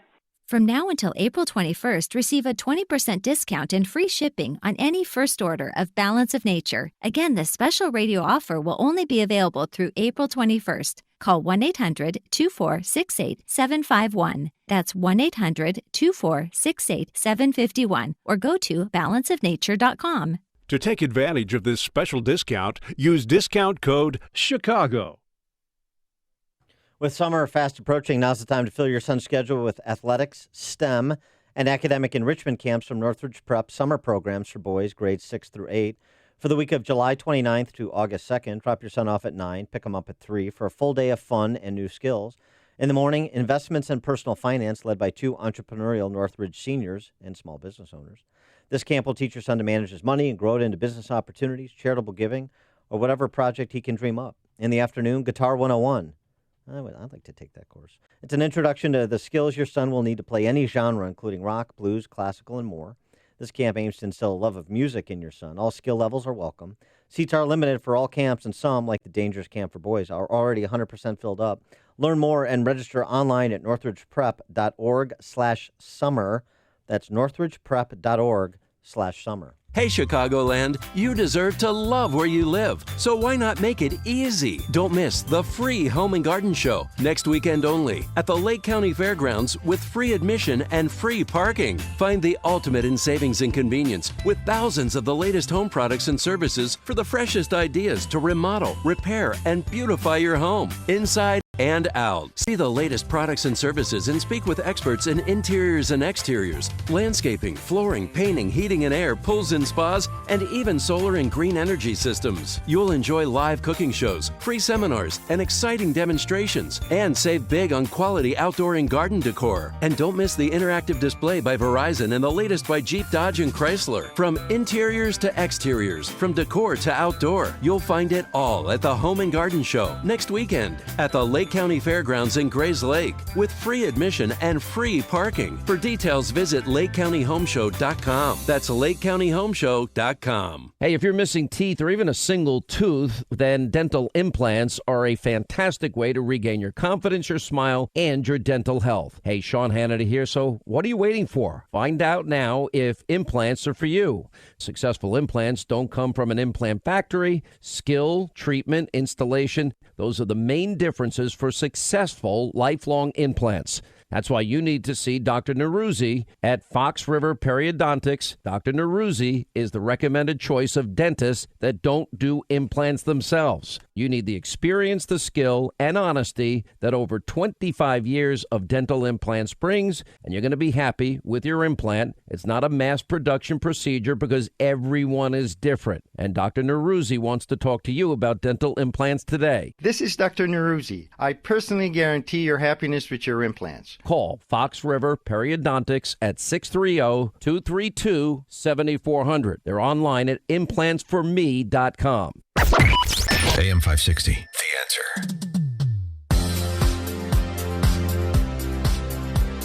Coming up on Chicago's Morning Answer. Our friend Andy McCarthy from NRO, former Manhattan federal prosecutor, will join us to discuss obstruction and how Mueller dropped the ball on that score. Also ask him about whether or not some of Trump's conduct as detailed in the Mueller report should shock one's conscience. That's at 8:08. And later, remembering an iconic sports anchor here in Chicago, the one and only Chet Kopic. But first, let's go into the newsroom and catch up with news here at home and around the world. Here is Mike Scott. Police and the FBI are searching this morning for a missing boy in Crystal Lake. 21 are charged after dozens of rental car thefts in Chicago. A reputed gang member has been found guilty of killing a 7-year-old Chicago girl. Legendary Chicago sportscaster Chet Kopic dies at the age of 70. Tigers top the White Sox. Cubs host the D-backs today. WIND Chicago News Time is 8 o'clock. It's not all good. I'm Chris Foster, Fox News. While President Trump claims total exoneration in the special counsel Russia election meddling report, it's filled with instances of lying and trying to stop the investigation. As more people are reading those, the administration's pushing back. At the White House, Fox's John Decker. A day after special counsel Robert Mueller's 448-page report was handed over to Congress and made public, Rudy Giuliani, the president's personal lawyer, criticizing Mueller's conclusions that point to possible obstruction of justice on the part of the president. I mean, that was not a fairly written report. It was a one-sided, highly biased report. The president tweeting, "Statements are made about me by certain people in the crazy Mueller report, in itself written by 18 angry Democrat Trump haters, which are fabricated and totally untrue." Chris? John House Judiciary Committee Chairman, New York Democrat Jerry Nadler, is expected to issue a subpoena today for the entire unredacted Mueller report and the underlying documents, including grand jury evidence, which can be obtained in court. The former Vice President Joe Biden, reports the Atlantic magazine and now the Associated Press, will announce next Wednesday, that he is in fact running for president.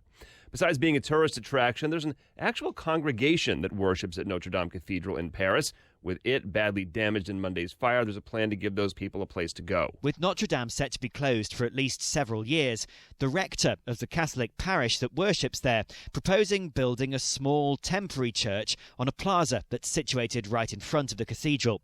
Bishop Patrick Chauvet saying what he called an ephemeral cathedral would give people a place to pray and help life return to normal in the neighbourhood. Paris city authorities have quickly given approval, subject, they say, to technical restraints. That's Fox's Simon Owen. 180,000 bees living in 3 hives at the cathedral are reported to have been found alive. This is Fox News. We have cloudy skies and 42 degrees at 8:02 on AM 560 The Answer. And good morning. I'm Mike Scott. Police and the FBI are searching for a 5-year-old boy who went missing in Crystal Lake. Andrew A.J. Friend was last seen Wednesday night. His parents saw him last when he went to bed, but they were unable to find him when they woke up yesterday morning. Major fallout from the controversial Jussie Smollett case. Embattled Cook County State's Attorney Kim Foxx is losing her 2 top deputies, including Chief Ethics Officer April Perry. A reputed gang member is guilty of murdering a 7-year-old Chicago girl in 2012. A jury convicting Jarrell Dorsey yesterday afternoon.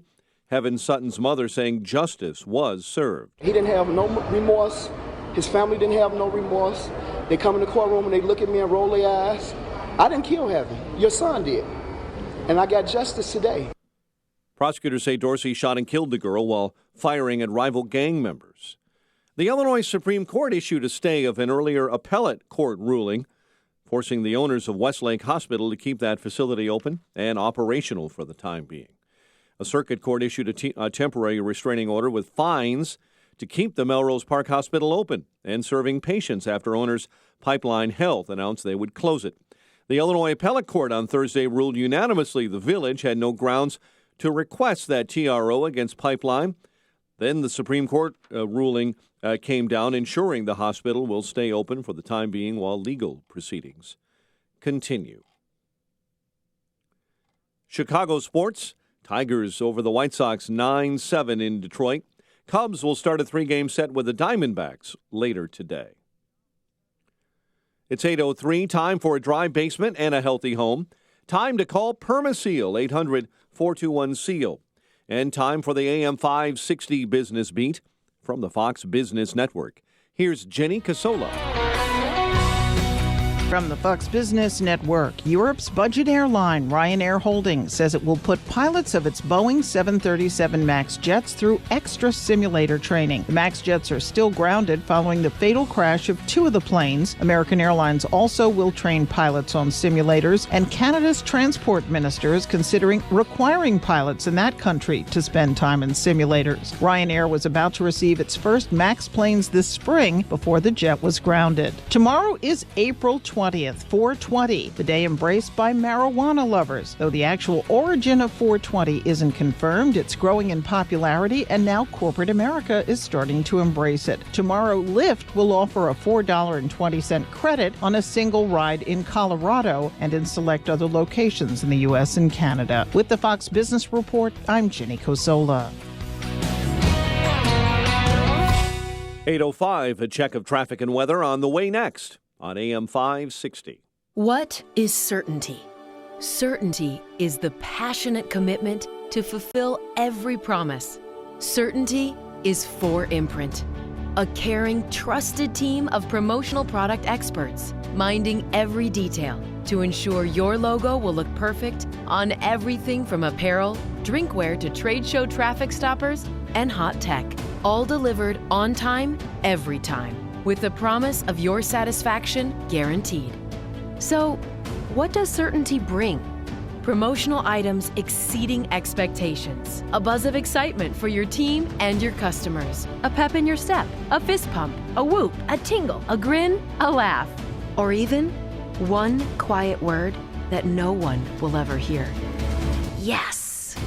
Explore thousands of promotional products at 4imprint.com. That's the number 4imprint.com. 4imprint, for certain.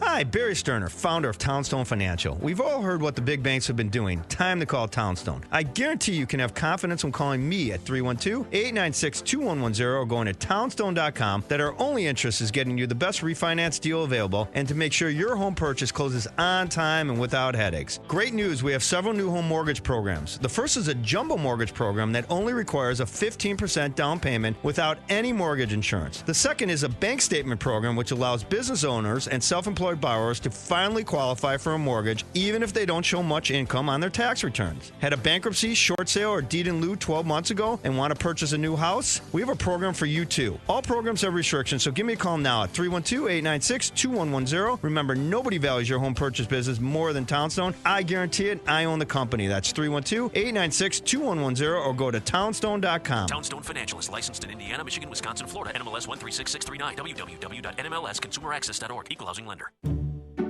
All money managers might seem the same, but while some give their clients cookie-cutter portfolios, Fisher Investments tailors portfolios to your goals and needs. Some only call when they have something to sell. Fisher calls regularly, so you stay informed. And while some advisors are happy to earn commissions whether you do well or not, Fisher Investments fees are structured so we do better when you do better. In other words, we're on your side. Maybe that's why most of our clients come from other money managers. So if you're in or nearing retirement, talk with us and find out why investors are switching to and staying with Fisher Investments. Fisher Investments. Clearly better money management. Investments in securities involve the risk of loss. Visit us at FisherInvestments.com to find out what we can do for you.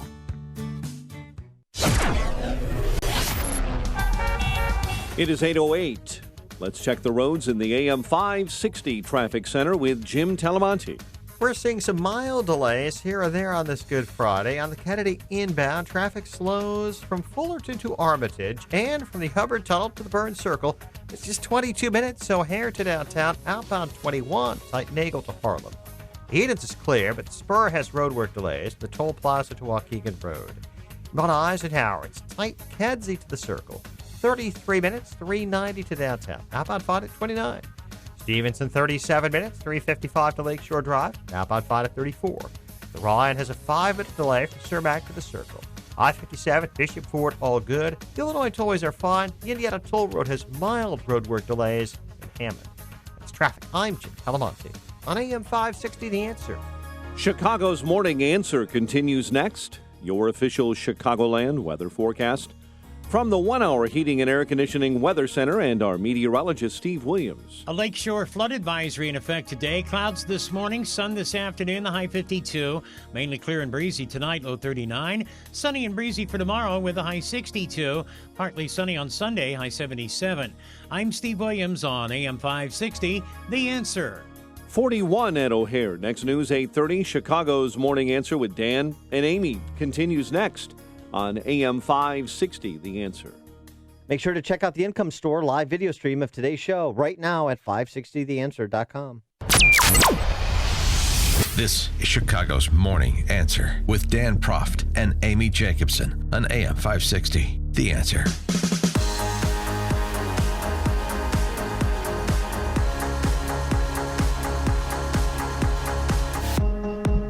Good morning, Dan and Amy. So even before the Mueller report was released yesterday, you had the D.C. press corps losing its collective lunch over William Barr, the Attorney General, deciding to have a press conference. Democrats didn't like it, so of course their spokespeoples, like Joe Scarborough, didn't like it. Bill Barr yesterday irreparably ruined his reputation in the legal community, so saith Joe Scarborough. Here's a guy that served in Washington for 30 years, had the respect of Republic. He won't get his reputation back. It's shot. It's sullied the way he's handled himself over the past couple months. And it's so short-sighted. I always accuse Donald Trump of being a day trader. Well, this is being an hour trader, where he's so desperate to put his spin once again on this report that he knows what he's doing is wrong. He knows that attorney generals like, Loretta Lynch gets in trouble for just having a conversation with Bill Clinton for a couple of hours. He has turned over an entire report to the White House and let them prepare their rebuttal before the American people who paid for this report here's the thing get to see it first, before the oversight committees in Congress who have a constitutional duty to review it, have had a chance to see it. And the thing is, it's not like he's going to change the facts this time tomorrow after everybody's read it. He's just going. He's just going to be discredited, essentially. How bad is it? How bad is what Bill Barr did? I mean, even though, as Rich Lowry pointed out at National Review, wow, the Mueller report has exactly what Bill Barr said it was going to have. I know. I didn't think he inserted his opinion at all, but there's it's a staggering partisan effort to spin the public's view. No, it wasn't. Joe Scarborough compared Bill Barr to Roy Cohn. That's how unhinged Scarborough is. And he continued, now we're going to have to completely rethink how we select attorney generals in this country. It's so interesting, and I think Barr may be the person ultimately responsible for a change in how we select our attorney generals, because we've seen the breaching of constitutional norms for the past 2.5 years. We've seen the breaching of political norms, and it seems bizarre at this point that a president should be able to select their own attorney general who can decide how the investigations are run against them, who can decide which political enemies get prosecuted, who can decide which political allies don't get prosecuted. But enough about Loretta Lynch. Can decide Lynch. what corporations don't get prosecuted. I mean, the fact that, Donald Trump has shown us actually a flaw, a significant flaw in our constitutional system of checks and balances. Okay, for more conversation, hopefully, I'm sure it will be an elevated level above Scarborough. We're pleased to be joined by Andy McCarthy. Of course, he is a former chief assistant U.S. attorney in Manhattan, a contributing editor at National Review. Andy, thanks so much for joining us. Appreciate it. My pleasure. Before we get to the Mueller report and your reviews, what about that? Do we need to change the way that attorney generals are nominated and confirmed? Oh, it's such idiocy. So we think if I have to choose between James Madison and Joe Scarborough, I hate to say this, but I'm going with Madison. No. Well, I mean, Madison's only the father of the Constitution. Joe Scarborough has a TV show, Andy. Yeah, I mean, the stupidity of this is just, it's staggering. So here's Barr, right? He tells you what the bottom line conclusions were of Mueller's report within 46 hours of getting his hands on it. And they said at the time, how could anybody have possibly done that? Now that we've seen the report, you could see how easy it was to do it, since everything is as I predicted at the time. I don't agree with these lawyers on a lot of things, but they're very good legal writers, and they laid out a report that was very well organized, and within a few minutes you could figure out what the bottom line conclusions were. Obviously, it takes a long time to plow through the whole thing. Well, but yeah. Within 46 hours, you had the bottom line conclusions, which they said was an inaccurate summary, notwithstanding that he never undertook to summarize it. He's like a sportscaster giving you the final score. He didn't tell you how the game played out, right? And then he tells you they're going to be minor redactions, but he wants to be as transparent as possible, and he wants to put out as much of the report as possible. And even though the president has essentially trusted him with the final determinations on things like asserting executive privilege, he wants to put out as much information as possible. And then you get the report, and it's barely redacted in the greater scheme of things. Yeah.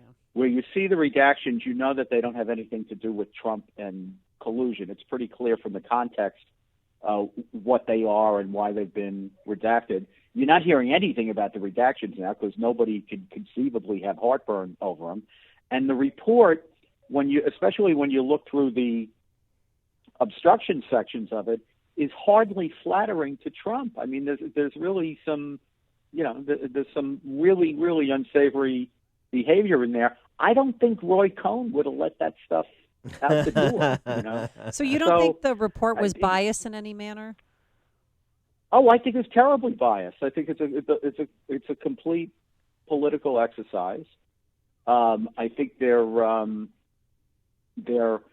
very aggressive prosecutors. The report reflects the way that they conducted the investigation, which was to push the regulatory, prosecutorial envelope every place that they could. Their theory of obstruction, to me, is something that Democrats would be doing flip turns over in anger if the president were not named Donald Trump. I mean, can you imagine if Barack Obama was president? Can you imagine prosecutors, inferior executive officers taking the position that they could second guess and investigate the president for obstruction on the basis of lawful exercises of the president's constitutional authority if the prosecutors, decided that the president may have had an improper motive when he acted? Can you imagine someone trying to pull that on Obama? But of course it's Trump, so anything goes. But I would be very surprised if the Justice Department lets that stand as the law of obstruction as far as the federal authorities are concerned. And it's usually the Justice Department.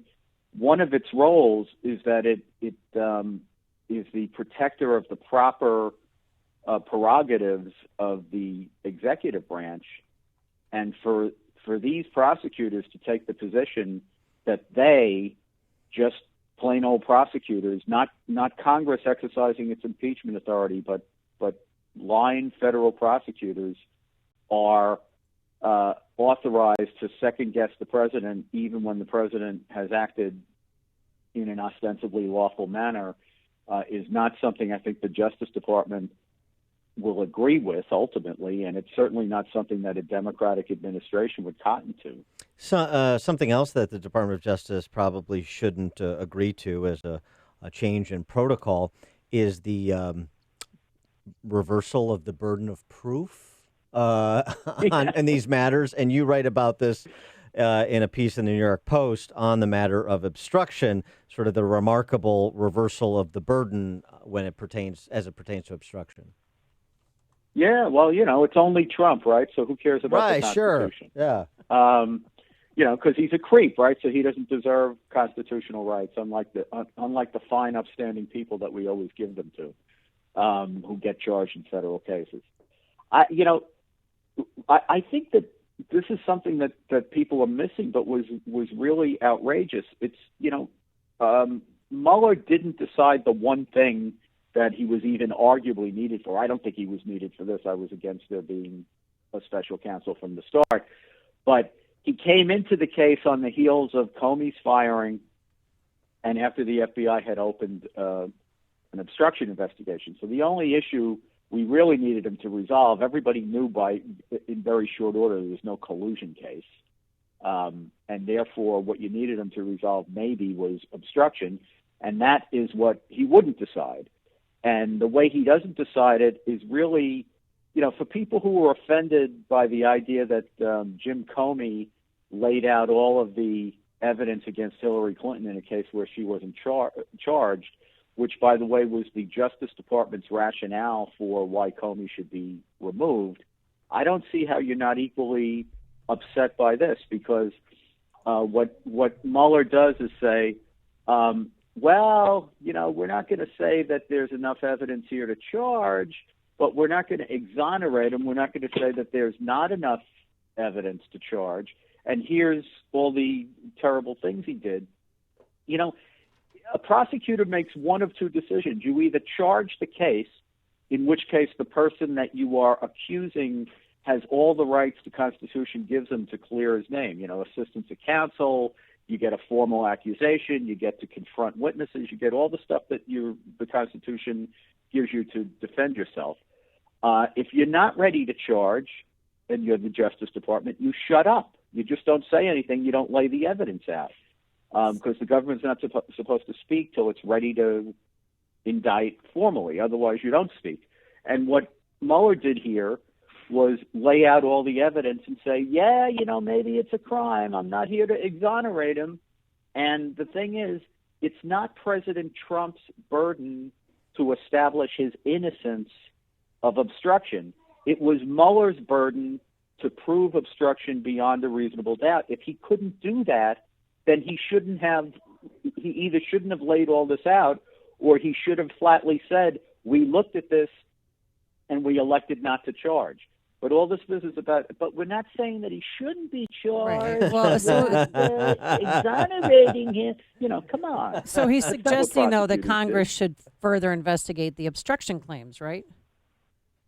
Well, yeah. So I actually, Amy, wrote a column in December of 2017, arguing that collusion's dead and it's now an obstruction investigation, which means it's an impeachment investigation. And the argument at the time, which I think holds up well, was that he's never, ever going to find a prosecutable impeachment case. But Congress doesn't need a prosecutable impeachment case because a high crime and misdemeanor, an impeachable offense, does not have to be a penal offense. So here you have what Mueller has done is he's laid out all of the evidence. He says that he can't say it's not a violation of federal law, even though he won't say that it is. And now Congress gets the ball in its court, right? And it says, well, we have all this proof of awful stuff, and even the prosecutor says that this might be a felony violation of law. We don't even need a felony. Right. We just need icky behavior that amounts to abuse of power. And that's good enough. And I think there's going to be a lot of they're going to want to impeach him. Well, a lot of the Democrats. Well, yeah, that's good enough for AOC. It's good enough for Rashida Tlaib. Not good enough for Steny Hoyer, though. Probably not Pelosi either. So it'll be interesting to see. Yeah, but Dan, go ahead. Dan, we've seen this dynamic with the Republicans, especially in the heyday of the Tea Party, right? So the grassroots of the party, especially in presidential cycles where they're so active, tend to be much more extreme than the mainstream of the party in Congress.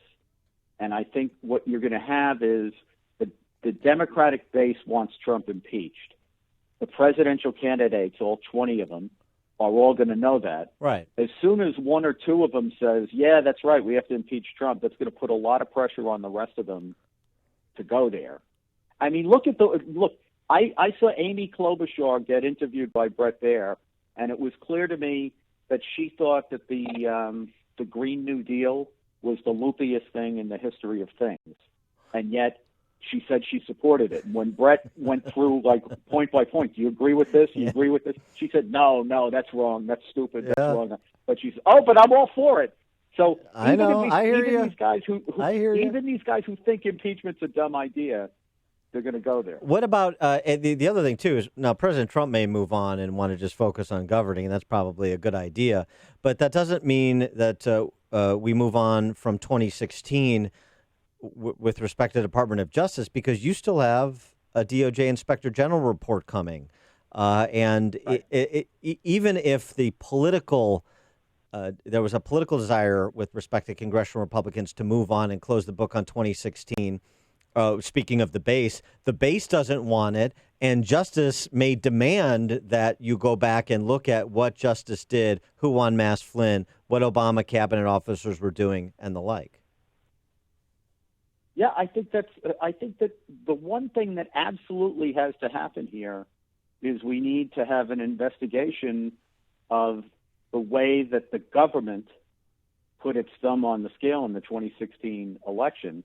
I've always thought that the real collusion story of 2016 wasn't Trump and Russia. There was virtually no evidence of that. The real 2016 collusion story is the manner in which the Obama administration put the intelligence agencies and law enforcement agencies of government in the service of the Clinton campaign, both to get her out from under a very daunting case against her, and then to invent this case against Trump, based largely, not exclusively, but largely on opposition research from the Clinton campaign based on uncorroborated, unidentified sources, which may very well, for all we know, be a Russian disinformation operation that the Hillary Clinton campaign managed to channel into our intelligence agencies. That's pretty serious business, and I think at the very least it's got to be looked at hard. And the beat will go on. Andy McCarthy, former Chief Assistant U.S. Attorney in Manhattan, contributing editor at National Review. Check out his piece on Mueller at the at New York Post, nypost.com as well. Andy, thanks as always for joining us. Appreciate it. My pleasure. Have a great weekend. You too. And he joined us on our Turnkey.pro answer line. The more you listen, the more you'll know. This is Chicago's Morning Answer. Morning Answer on AM 560. The Answer. As the weather gets warmer and you go outside in the yard, look up. How's that chimney doing? It probably got a good workout this past winter while it was keeping you toasty during those rough months of extreme cold. Or maybe you didn't use it at all because you were worried it hadn't been checked out in a few years and maybe a safety hazard. Well, this would be a good time to call Fireplace and Chimney Authority and get a checkup. You still have a few cool evenings left to enjoy your fireplace before the summer heat arrives. Fireplace and Chimney Authority do masonry and all chimney repairs. Their certified technicians will make sure your chimney is in good condition, so you don't have to worry about any potential hazards. For a limited time, get $100 off any masonry or relining work over $750. Call Fireplace and Chimney Authority for an inspection at 630-279-8500, 630-279-8500, and visit their beautiful showrooms in Lisle and Elmhurst to see a great selection of fireplaces, gas logs, and grills. Guys, the sun is about to come out. You want to look good out there. You want your skin to glow like yours. To be radiant. Yes, exactly. And I bet you're not using any type of daily moisturizer, let alone one with SPF. That's where we part company. It's time for you to join my company, do something smart about your skincare. There's a company here in Chicago called T. Shanley, and they're doing something about how men treat their skin, which is a good idea. Shawn Mendes, that pop singer, he says he doesn't even wash his face. He just his complexion is a reflection on his attitude. Like if he's feeling happy, then his complexion. Well, that's a bunch of nonsense. So don't be like Shawn Mendes. Be a grown-up. And access Tiege Hanley's skincare systems. Each of the three of the systems includes a wash, scrub, moisturizer with SPF 20. Right now, go to Tiege.com/DanProf to use the promo code DAN20, Dan the number 20, and that gets you 20% off your first box.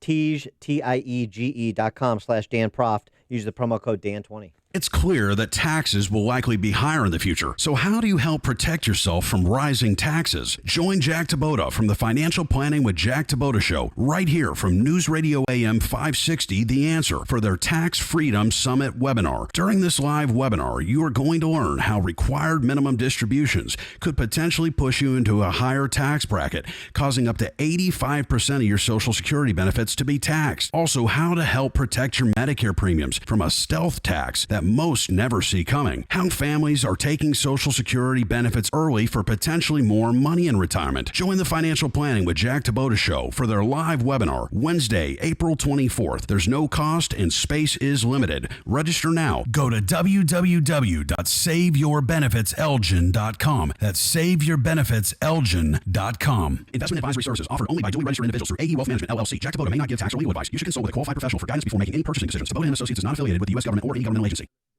I'm not going to talk that fast. Right now, what am I doing? Oh, I'm taking my Balance of Nature, my 10 different servings of 31 different fruits and veggies, all in a capsule, no preservatives, no dyes.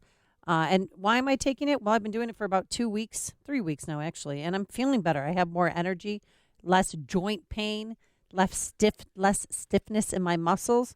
And you can take Balance of Nature too. And right now through Sunday, if you go to balanceofnature.com, type Chicago in the promo code, and you'll get 20% off plus free shipping on your first order of Balance of Nature. Folks, I've met the creator of Balance of Nature, Dr. Douglas Howard. He's very passionate about his product. He cares about his customers. And they don't have people that are operators. They have health coaches that you can call to place your order and to ask any questions. The number to call is 800-246-8751. That's 800-246-8751. Or again, go to balanceofnature.com, promo code Chicago. AM 560. The Answer. You watch me beat it till I can't breathe. I didn't say you should play that bubblegum pop crap. It's like violence to your ears. That guy's terrible. God. Oh, and his skin's terrible, too. Well, he doesn't wash it. And he needs his Tiege Hanley. Yeah, I have better skin than Shawn Mendes. Yeah. Why am I not in Team Beat? Coming up on Chicago's Morning Answer. We're going to talk to Larry Schweikart. He's a historian and former professor from the University of Dayton. He's got a new book out on Ronald Reagan, who had to deal with his own special prosecutor. Remember Larry Walsh and the Iran-Contra investigation? Sure. Oh, sure. We'll talk to him about that at 8:38. And then remembering a great one and what's going to happen to his raccoon coat, Chet Kopic. But first, into the newsroom we go. Here's Mike Scott. I'm still looking for that issue with you and Greg Brady, Dan. I can't find it. I'm going to be searching this weekend on eBay. Me and Barry, way back. Yeah, way back in the day. Clouds, 41 degrees. Police and the FBI are looking for a 5-year-old boy went missing in Crystal Lake. Andrew A.J. Friend was last seen Wednesday night. His parents last saw him when he went to bed, but were unable to find him when they woke up yesterday morning. The chairman of the House Judiciary Committee issuing a full subpoena for the full unredacted Mueller report. That is why I have formally requested that Special Counsel Mueller testify before the House Judiciary Committee as soon as possible so we can get some answers to these critical questions. Representative Jerry Nadler on ABC's Good Morning America saying the subpoena would cover Special Counsel Mueller's complete report as well as some underlying documents.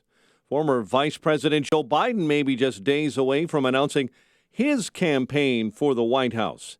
Sources tell The Atlantic he'll make a video announcement next Wednesday. You may recall this is Biden's third run for the presidency. Life in prison without parole is the sentence for a Canadian man convicted in a terror attack at the Flint International Airport in Michigan.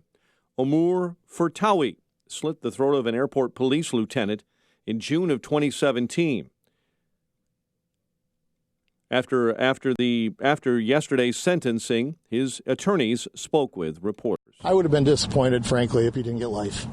Because he's really dangerous. I think if he got out of prison at 70 years old, he'd still be a dangerous man. At yesterday's sentencing, Fatui said he wanted to kill Neville and other Americans and regretted not being able to buy more guns to carry out attacks. Senate Majority Leader Mitch McConnell is set to introduce new legislation to raise the national smoking age. So by raising the age that you could legally purchase to 21, tobacco won't be in most high schools, presenting fewer opportunities for children to get their hands on vaping devices. He made that announcement in his home state of Kentucky. An Ohio man accused of pretending to be a missing Illinois boy is facing new charges, including identity theft. Federal prosecutors say a grand jury upped the charges against Brian Reaney this week to 2 counts of making false statements and aggravated identity theft. The 23-year-old is set to appear for arraignment today, after being initially charged earlier this month when DNA testing proved he was not Timothy Pitson, who disappeared from Aurora in 2011. Chicago sports. Tigers 9-7 winners over the White Sox in Detroit. Cubs are set to begin a 3-game homeset with the Diamondbacks. The news a service of DEA's Take Back Day.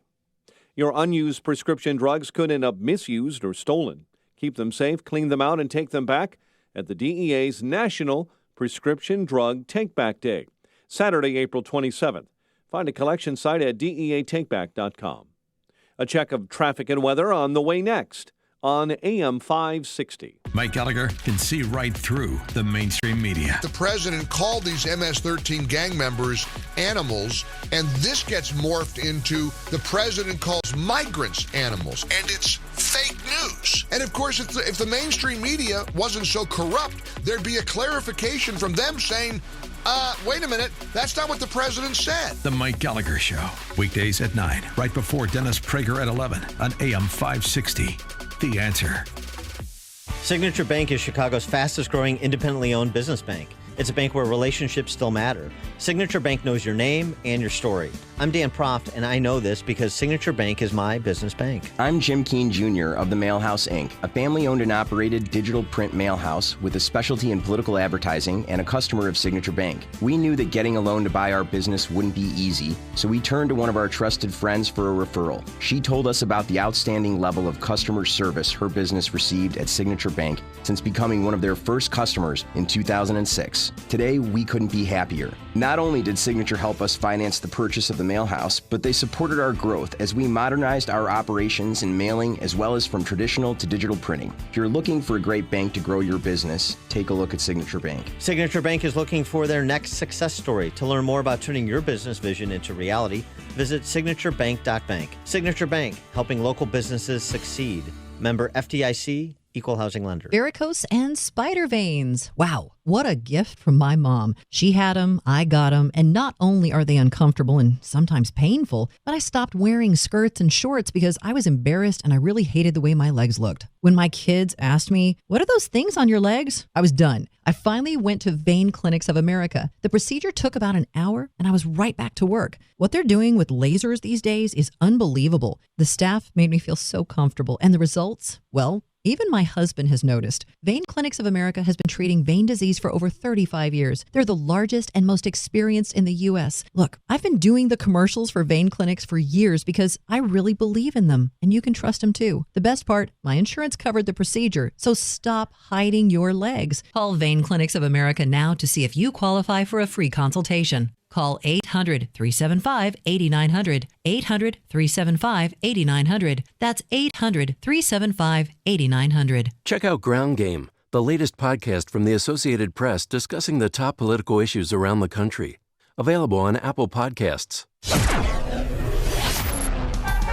8:37 and a check on the roads in the AM 560 Traffic Center with Jim Talamonte. CTA Red Line trains are standing in both directions at Granville Station due to police activity. Kennedy Expressway inbound traffic is slow division to Randolph. It's just 23 minutes O'Hare to downtown, outbound 20. Edens is fine, but the eastbound spur has roadwork delays from the Toll Plaza to Waukegan Road. On Eisenhower, it's clogged up Sacramento to the Circle thanks to the ongoing work. 33 minutes, 390 to downtown. Outbound 5 at 29. Inbound Stevenson, there's a brief tap of the brakes. Ashland to the right. Outbound it's clear. Ryan has a 5-minute delay from Cermak to the Circle. The Illinois tollways are light. The Indiana Toll Road has mild construction delays in Hammond. The other tollways look great. Metro has an early getaway scheduled today. That's traffic. I'm Jim Calamonte on AM 560 The Answer. Chicago's Morning Answer continues next, and your official Chicagoland weather forecast comes from the 1-hour Heating and Air Conditioning Weather Center. Windy this morning, clouds and sun this afternoon, a high of 52. Blustery 41 right now.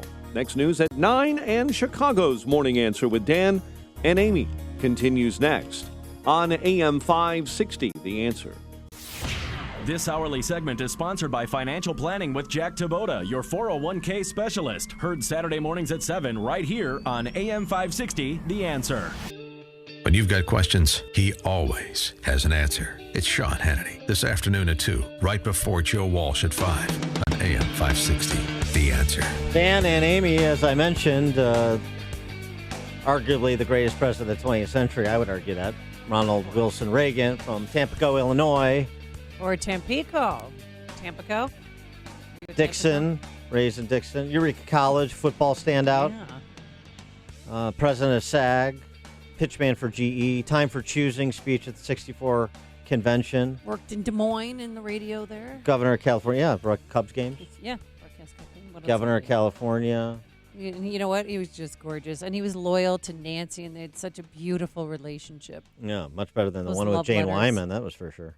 Yeah, that didn't work out so well. He had something that we've been discussing low these past couple of years. He had a special prosecutor investigate his administration over the Iran-Contra matter. And you remember that was Lawrence Walsh, and you had Bill Casey. They were able to sort of blame the dead guy. Do that routine. Bill Casey, the former CIA director, so that was useful. But can't interview him because he's dead. Interesting how he handled it, survived, still regaled as a great president, which he was. And there's a new book about Reagan. So many have been written, many great books. This looks to be another with some perspective on Reagan that is relevant today, like, as I mentioned, as the head of the Screen Actors Guild, sort of making, developing serious arguments against communism back in the day when the Reds were overrunning Hollywood, which I'm not sure how much that's changed. That, among other topics covered in Larry Schweikert's new book, Reagan, the American President. And Professor Schweikert is going to be in town. Heartland Institute, our friends over at the Heartland Institute, are sponsoring a dinner with him Wednesday, April 24th. It's going to include insights from these never-before-seen papers from the Reagan Presidential Library that are included in Larry Schweikert's book. If you want to join him for dinner at the Heartland Institute, just down the road from us, Arlington Heights, tickets are available at heartland.org. That's heartland.org, and we're pleased to be joined by historian and retired professor from the University of Dayton, the Flyers. Oh, Larry I actually knew that one. You knew that one. Larry Schweiger, thanks so much for joining us. Appreciate it. Hi, guys. No, it's my pleasure. Why don't we just start there, since that's in the news, the Mueller report. The perspective and the approach that Reagan took to the special prosecutor that investigated Iran-Contra in his administration during his second term. Well, of course, Walsh came in '86 and was went for 5 years. So that was a long special prosecutor. So he's basically investigating Reagan a couple of years after he's out of office. Right. Reagan's approach was just like Trump's. Full transparency, ordered all papers handed over, all witnesses to go before the congressional committees. He requested that Congress also set up an investigation, which they did. And basically no investigation anywhere could turn up a single piece of paper that showed that Reagan had any knowledge of what Oliver North was doing. That's kind of the upshot. I wanted to also pick up on what I just mentioned, his time at the Screen Actors Guild dealing with Hollywood, something else that every president who's not a Democrat has to deal with, Trump being no exception. Hollywood's hair is on fire, just like the D.C. press corps, over the Mueller report. And also, particularly with the rise of socialism as au courant in Democrat circles again. Reagan's time at the Screen Actors Guild fighting communism before he did it at the presidential level. Right. When he comes into the Screen Actors Guild, or SAG, as it's called, it was riddled with communists at the top levels, not so much the rank and file.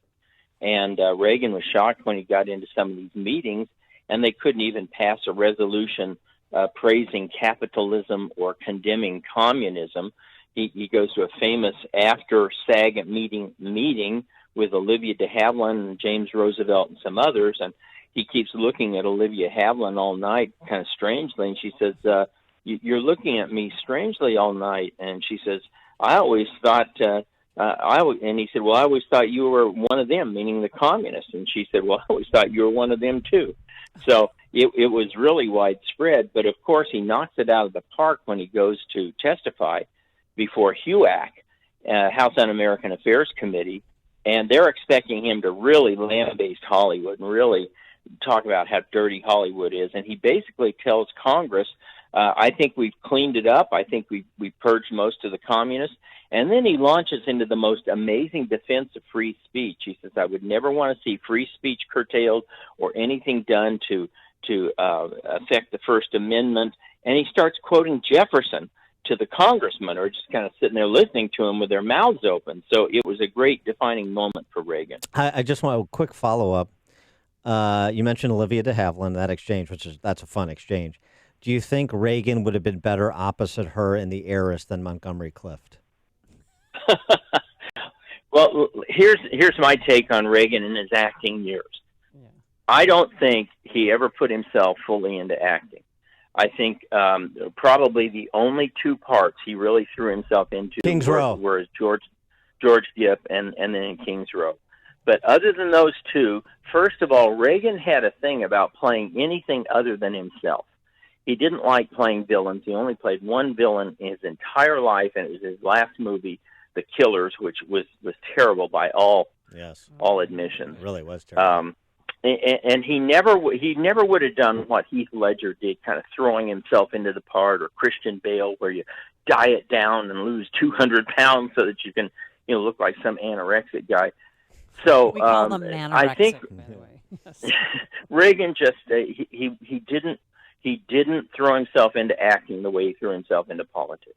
Wow. So President Trump, are there any? He's compared himself several times to Ronald Reagan. Do you think that's fair to Ronald Reagan?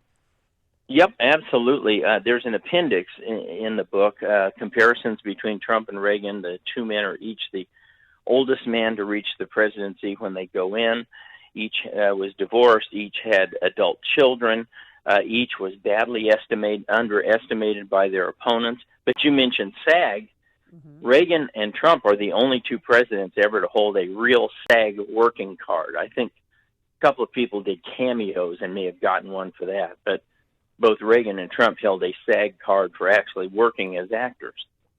Some of the other never-before-seen papers that cover topics in your book that haven't been covered with the depth in previous Reagan biographies.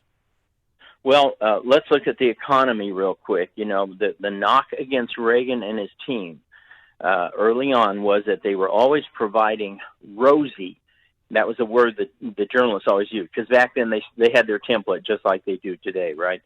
They were providing rosy economic forecasts. Well, what I found in the papers was that quite the contrary. Reagan and his team deliberately understated what they put out to the public. In private, they thought the economy would do even better, which it did.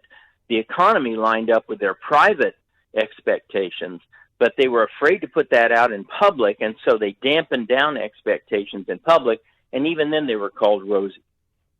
Well, and one other comparison between Reagan and Trump that I find is, even though the stylized recollections of the D.C. press corps is, it was a less partisan time in the 80s when he was president because he and Tip O'Neill got on so well. Clark Clifford called him an amiable dunce. The D.C. press corps thought he was going to bring nuclear winter because of his belligerent approach to the Soviet Union and to communism in general, including in the Western Hemisphere. I mean, he was a danger to freedom. He was going to institute a totalitarian state. All the things that they say about Trump today, they were saying about Reagan in the 80s.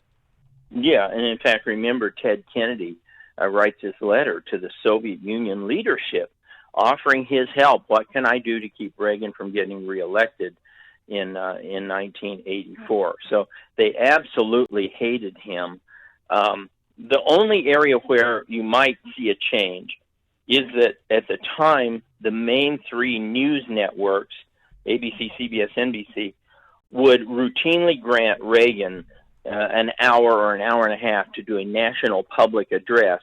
And usually they did not have a panel of Democrats right after that analyzing the speech. They had their news people analyzing it, but they didn't give so-called equal time after the speech. And today people say, well, why doesn't Trump go on TV and make a speech? A, I don't think they're going to give him the time. And B, all the time before and afterward is going to be used up by opponents who are going to criticize every single thing in the speech. He is Larry Schweigert. He got out of academia just in the nick of time, a former professor at Dayton University. He's got a new book, The American Reagan, the American President. And he's going to be in Chicago at with our friends over at the Heartland Institute Wednesday, April 24th for a dinner where he'll talk about the book, sign some books, sell some books. Tickets are available at heartland.org. That's heartland.org. And Wednesday, April 24th, Larry Weigert previewing his book, Reagan, The American President, Reagan. Larry, thanks so much for joining us, and good luck with your book. Appreciate it. Great. Hope to see you out there at Heartland. Definitely. Take care. And he joined us on our turnkey.pro answer line. There's only one radio show in Chicago talking about today's biggest stories and telling you what they really mean. That show is this one, Chicago's Morning Answer on AM 560, The Answer. If you maintain an industrial plant, you know your dust collection systems are a vital part of the operation of your plant. Without them, things can get dusty quick. And when your dust collection system malfunctions, the downtime can cost your plant money. Time to call the professionals at Vans Industrial for help. Hi, I'm Dave Van Camp, owner of Vans Industrial. At Vans, we work with many different types and sizes of dust collectors, from 1,000 CFM to 100,000 CFM.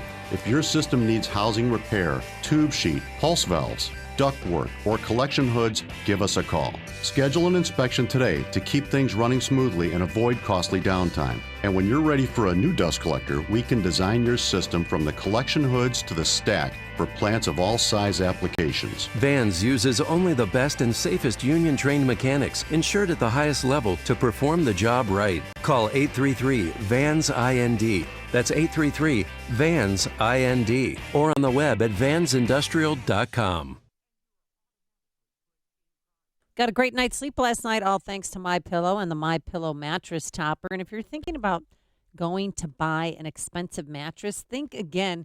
You should look into the MyPillow mattress topper. It's a 3-layer design, and the top cover is washable and dryable.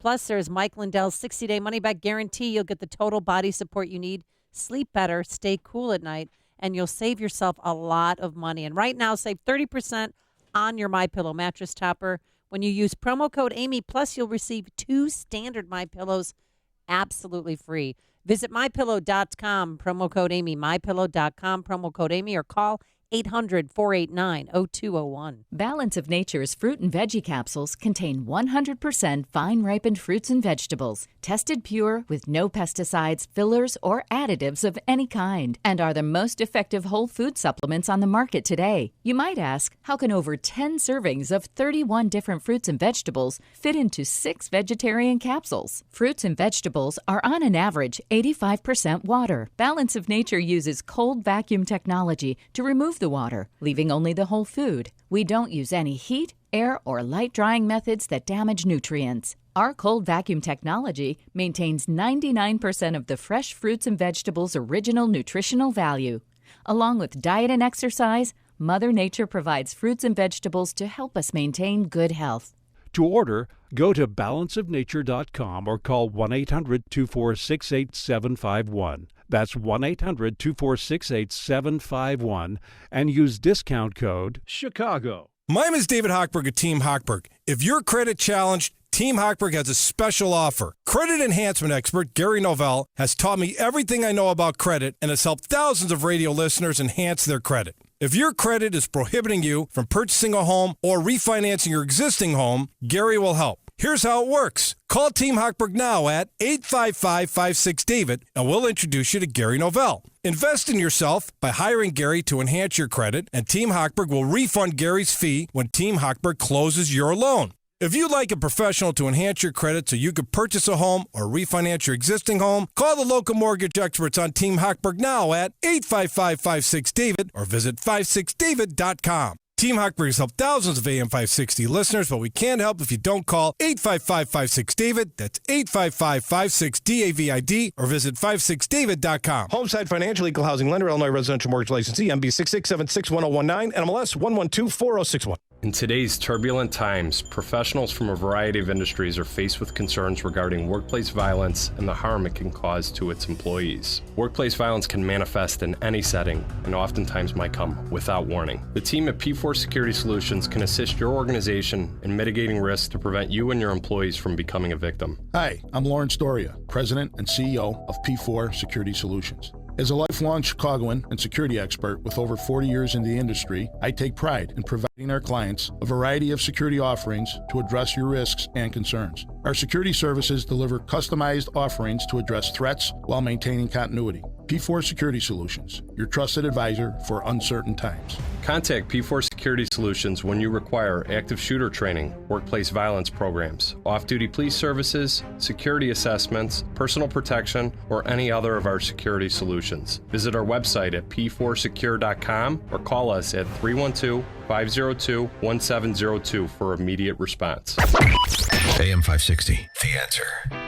Dan and Amy, we have to close out this week with some sad news, and that, of course, is the passing of Chicago sports broadcasting legend Chet Kopic. Got the news yesterday. Both Amy and I knew Chet in different ways for some number of years, of course.